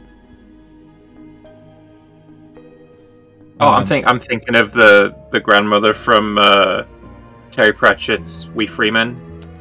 I weirdly think of the grandmother in like Sylvester and Tweety. I don't know why. That wasn't the name I put to it, but that was the granny I was thinking of. Actually, no, it's just like shortened down, and I think there's at least one episode where like she takes her shirt off and like she's got like a tank top and muscles underneath, and I'm like, why? Is that a thing my brain just filled that picture in, or is that a thing I've actually seen before? I don't know. That's how Ruby dresses. Oh, that and the red jacket. But yeah, it's like the Sylvester and Tweety grandma. That's the vibe against. Does anyone, before I make anything, does anyone have any allergies I should be aware of? Water. No. That's a weird one. Or just shakes his head, no. Not that I What know if of. I'm gonna make a character that is allergic to something just for a plot point? How often do you like make a character like, you know what, I'm gonna make them allergic to something just because? Well, enough. You guys have never seen Ruby actually eat fish. Just saying. Well, all right then. I'll make something up. You all just you take seats over there and let me do some work. If we ask you questions while you work, is that going to be a distraction or? I hope not. But by all means, I understand you're probably pressed for time and things are happening. You wouldn't be here otherwise. Yes. You mentioned, and Valymr tried to dot with this too. You mentioned a very specific day, like it was that day already. Were you aware that something was going to happen, or we were going to come, or? Well, let me put it this way. I've been waiting a long time to get that piece back. And, hand it over. Just pop it on the table, dear. Put it this way. Should that make its way back here, it means things are, if you pardon my Fionian, right royally fucked. Which probably means that, well, on account of how much I've been able to recall lately, things aren't looking too good up there. Once again. We're down to 1 seal.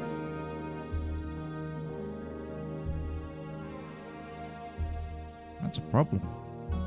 Those were hard to make. Yeah. It's part of the reason we're here. We've been looking into the ways that they were made so that we could try and make more, or fix the ones that were broken. It's been an ordeal, and we've gotten some of the information. We've learned about what went into making them in most regards, but the issue we've run into again and again is, one, a place that is capable of actually forging them. There's not a lot of those places left, and the materials themselves to make Cosmia, as well as the actual divine force that infuses them and allows them to act as a seal. I also apologize to you, Warner Notes. We were fairly honest with the reasons we were coming here, but it's going to get existential very quickly, and it's going to be a lot to take in. Don't worry. If they're not part of the Chosen, they won't remember being down here. Part of the Chosen? When you're dealing with magics and crafts beyond comprehension, it requires individuals of unusual caliber to be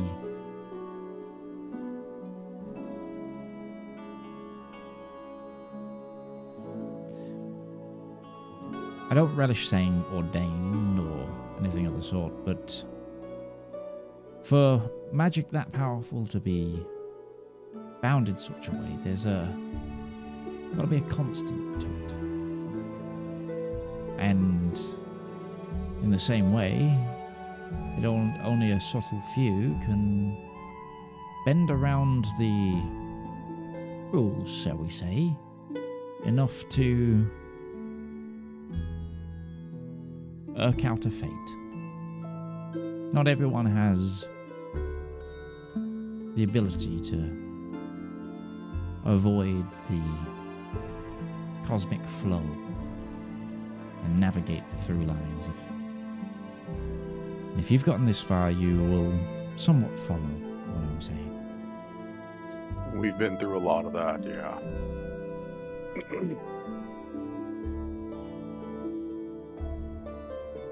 Okay, well, I suppose let's get the hard question out of the way.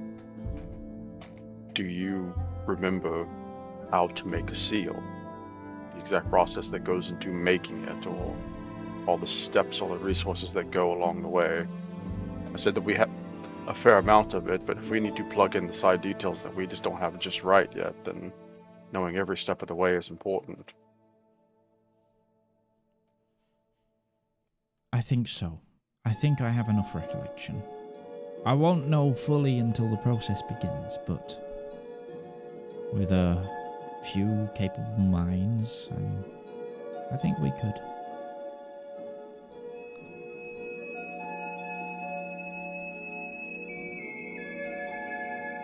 What about reforging the seals that were... The terminology is here, but forging the seals, breaking the item. Such a pity. Obviously, we have amongst us some Breton Justice to the Plate of Equilibrium. Someone's carrying the chalice. Someone's got like Brayless Heart is. I think Ruby's wearing Brayless Heart. So like, we've got most Yeah, of the seals in this room. She picked up on it as well. Well, resetting the seals is one thing. The biggest issue you're going to run into is you'll need true essences of the heroes to be able to reset those. The heroes. Aye. Would that be... And Breton's going to very quickly pull out the names. Elendor, Valymr, and Nescanador? That would be them, yes. So those were the names of the three. Those were the three who gave themselves, yes. As you are clearly aware, as what you're talking about, that's just people not remembering, and even those who are there not remembering. The information is bleeding out more and more, and it seems like now that the world and the sky is broken, the more that we learn this information, the more it returns to people, and we just learned those names very recently. The sky broke again. I did hate it when that went like that. I do like the sky. It's one of my favourite things to paint. We saw. No,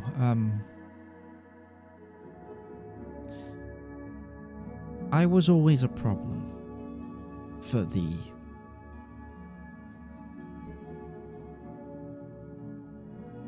cosmology of it all.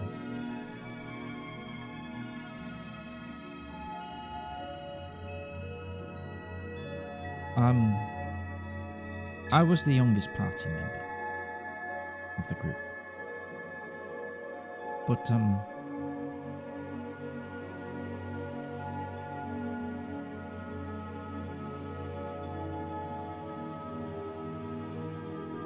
the thing is, as you are probably aware,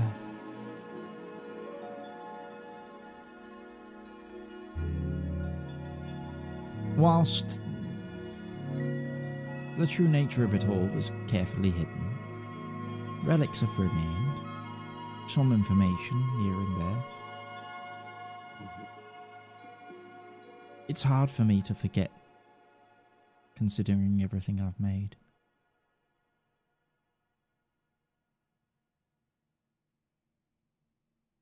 That's why I had to keep the most quiet.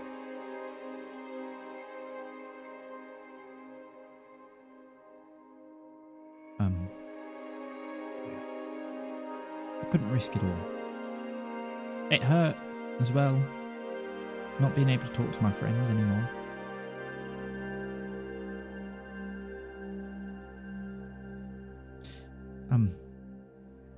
Well, if it's any consolation, we've spoken with Ulrich. Ulrich seems like he's doing fine. Selwa, there was a minor hiccup with her, but we think we've fixed that, and she should be doing well again as well. Gilliam, all evidence points to him actually being gone. We don't actually have any knowledge about him. No, he's gone. I was at his funeral. And Nemo, all we know about him is he was lost at sea. Though evidently, Brett just turns to Valymr on that one. You found there was the message, right? Nemo's message.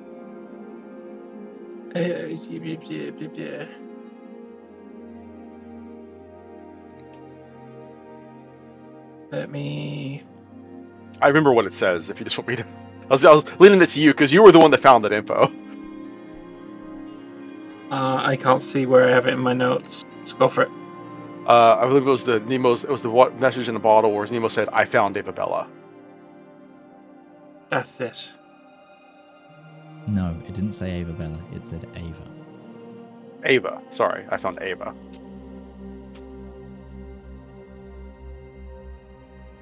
Well, I haven't seen Nemo in years. But if he wrote Ava, he means Valymr.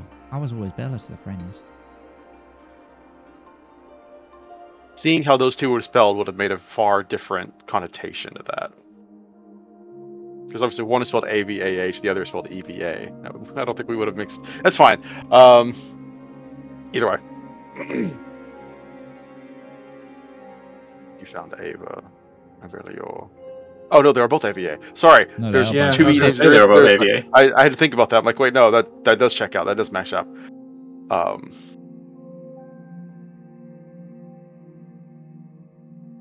Found Valymr. When did Nemo go missing?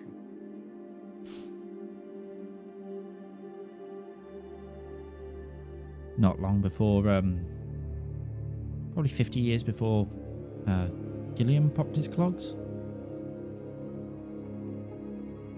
I don't know what year it is out there right now, but it was a long time ago. It's been a few. Currently 1422. After She smacks the everything table. happened. She smacks the table. That means my clock was only 3 years off.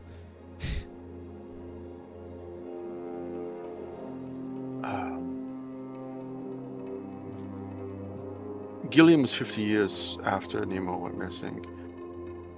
Did this happen after the King's ascension, or their ascension? The Green and Pleasant, yes. But Nemo managed to find Ava afterwards. Sounds like it.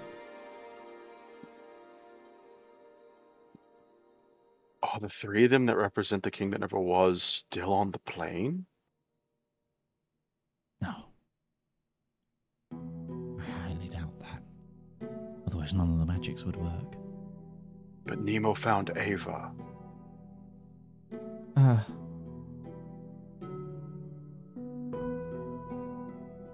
So Elendor was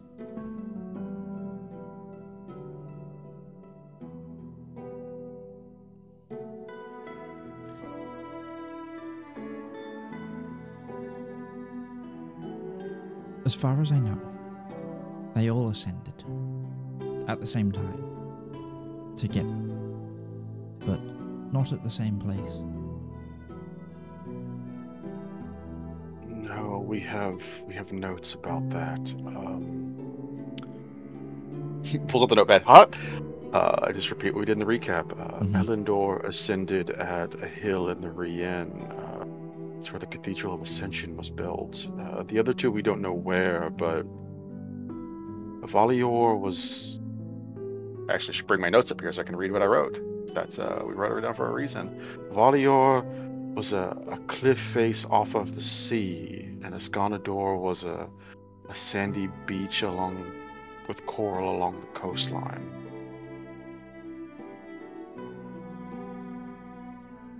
From what I know, after the first day, we all went our separate ways. We kind of had to. Our time together had long passed. We fought together, laughed together, all that kind of thing. And Ava went with some of her people and her family across the sea before it settled. Scandor flew westward.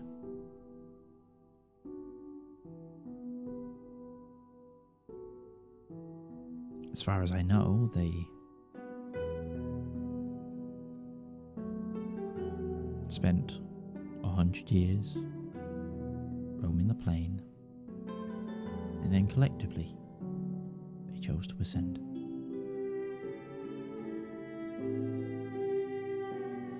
Maybe the Constellium is showing us the places where they ascended.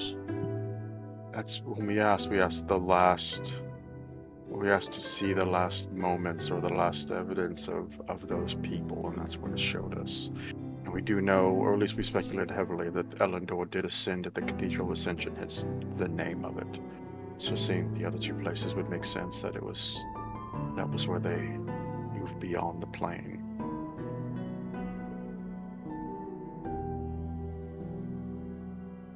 They traveled for 100 years, and they traveled even well beyond when Gilliam would have passed. Or did their ascension herald the end of the Green and Pleasant Day? It's a bit amorphous, but Gilliam died shortly after the 100 years.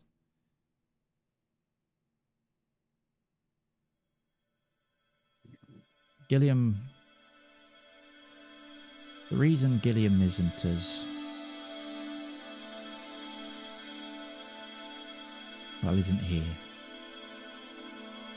As far as I know. As far as Nardathel said. He didn't... He caught a glimpse of Elendor's ascension.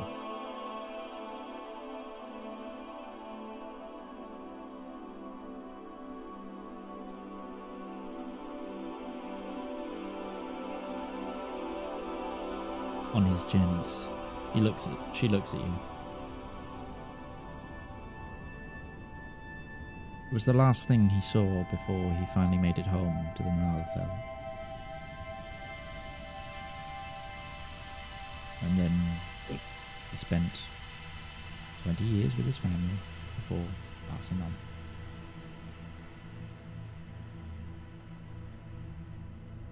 He saw it in person, or he saw a vision of it? He was a ways away. Elendor came to him, gave him the sword that you carry on your back, Master Montelier. But Gilliam didn't recognize Elendor. He'd grown old. He looked like a hermit.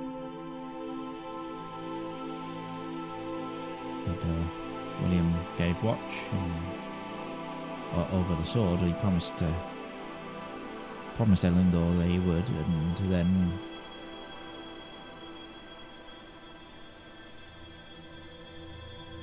accidentally fell asleep, and then when he awoke, from a distance. As it turns out, he was obviously in the Rien at the time. What is now the Rien, as far as I've been told. I'm aware. It's complex.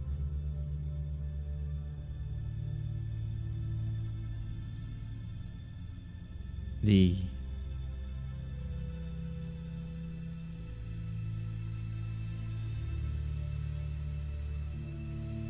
was so upset when he realized that he didn't recognize his friend anymore. Damn near broke him.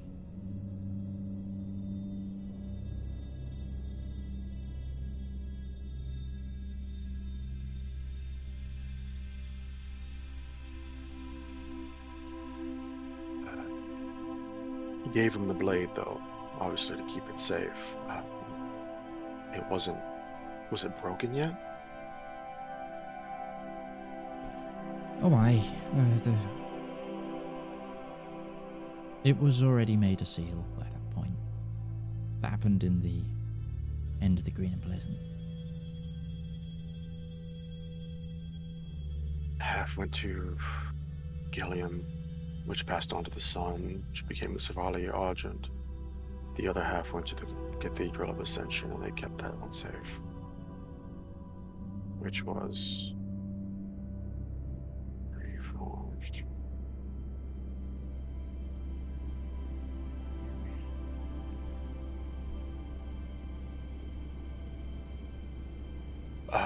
The enemy is Zethagris. Zethagris is working with Null, becoming what we could tell an avatar of Null to try and do what they've been doing all this while and fight back against the, well, rebellion, I guess you would call it from their perspective. Oh, Zephy, my boy, you never did disappoint. In league with Null, you say as well. But if it isn't old enemies jumping in the bandwagon together. All the while this conversation's happening as well, you start getting the smell of like fresh bread and like finally curated spices and sizzling of meats. We've been looking into everything we can to stop it, hold it off, put it back, but Zethicus is going to be a threat. There's a fortress on it's a blood lake in the abyss. Apparently that's where Null's power has been orchestrated. We're going to have to take out both of those locations. We'll be gathering whatever weapons and equipment we think might be useful. Gestures like that. He's carrying a lance on his back, which has not been ergonomic in most places that he goes. Luckily, he's tall. Just been seeking out everything, been looking at every possible connection. We've found every seal at this point. Everyone is in our possession in one way or the other. Or at the very least, we know where it is and we can account for it. That's good. Those will help.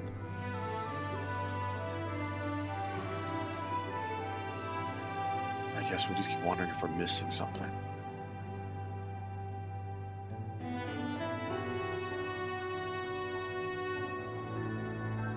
I think it's just a case of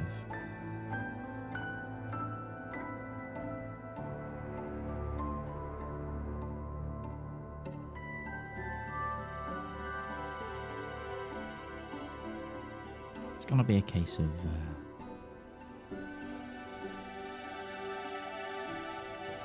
out with the old, in with the new.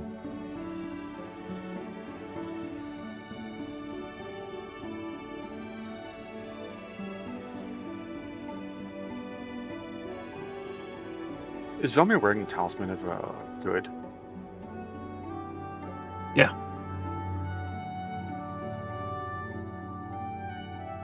Does this mean anything to you? This talisman, the iconography on it.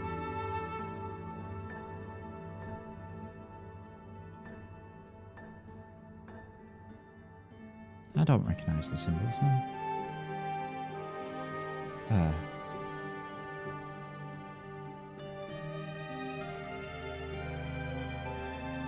Looks like there's a full pantheon there.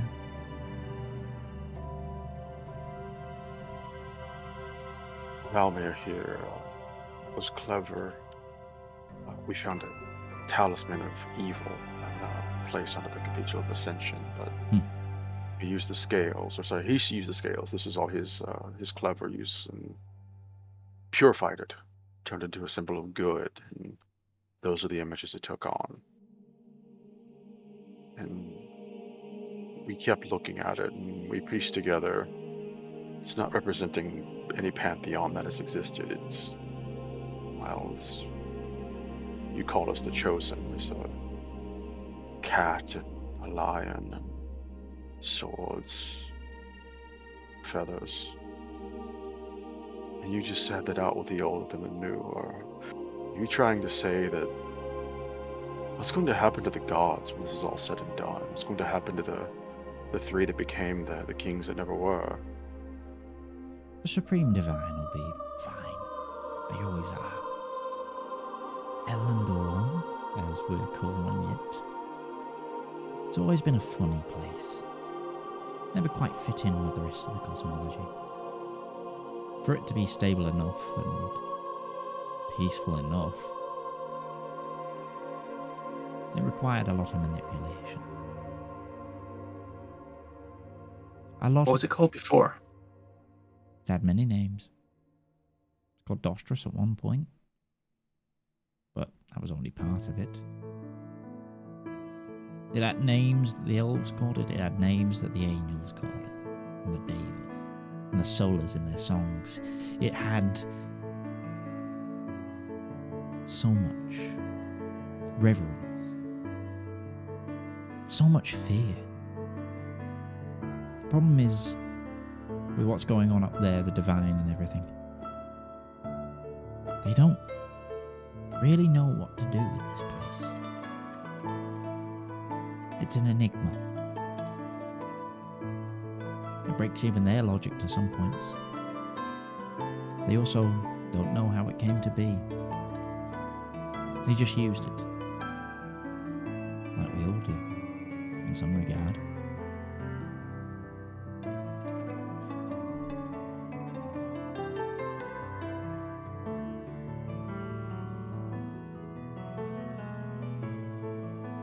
Those who ascended they might become deities in their own right. They might be remembered for what they were. It all depends on how you try to fix it.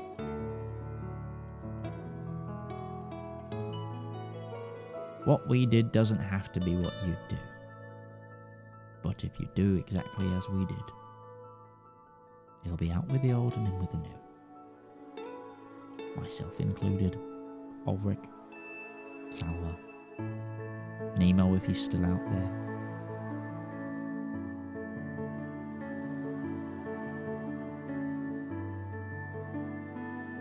But that's okay. We did our job. And so many people got to have a life because of it.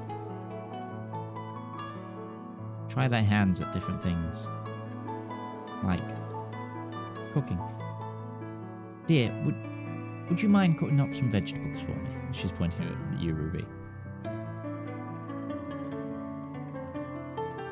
She looks up from her book. Would you mind helping me with the veg? Sure. I start absolutely dunking vegetables.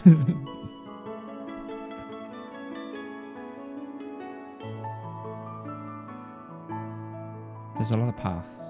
There's a lot of love and creativity that we tried to imbue.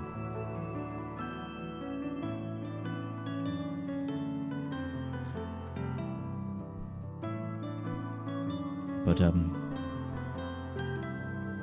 hey. Can't always be us. It's not how this works.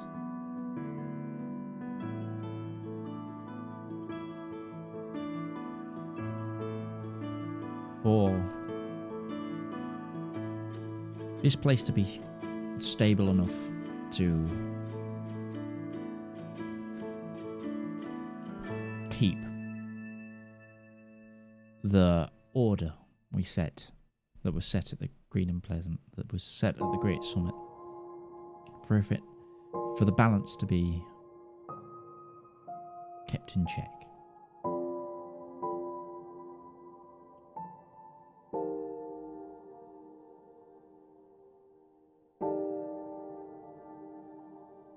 It will be up to people from this plane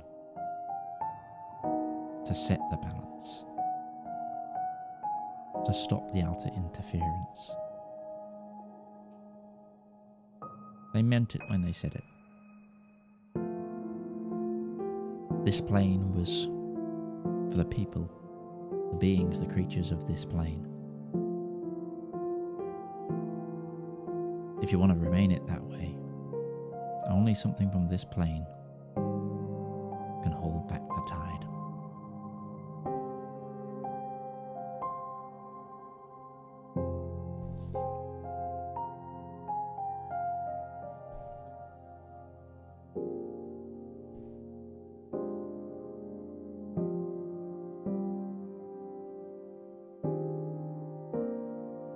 Yeah. Yeah. Think about. I guess we can think about that once we've dealt with Zethacris.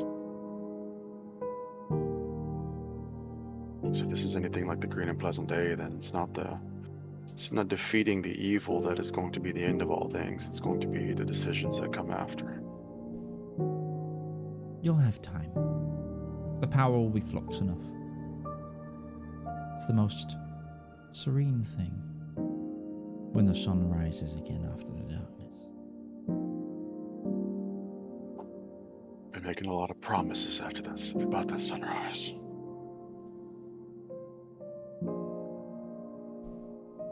better than darkness. And with that, we'll end tonight's session here. Thank you so much for watching. All I've got left to do today is to thank those who have been here. Thank you to Bethany Rose, to Lord Lambert, and to DM Lake. I've been Midgeman, we've been the Elendor Chronicles cast, and we'll be back here on the Component cast next time. Bye-bye now. Nope.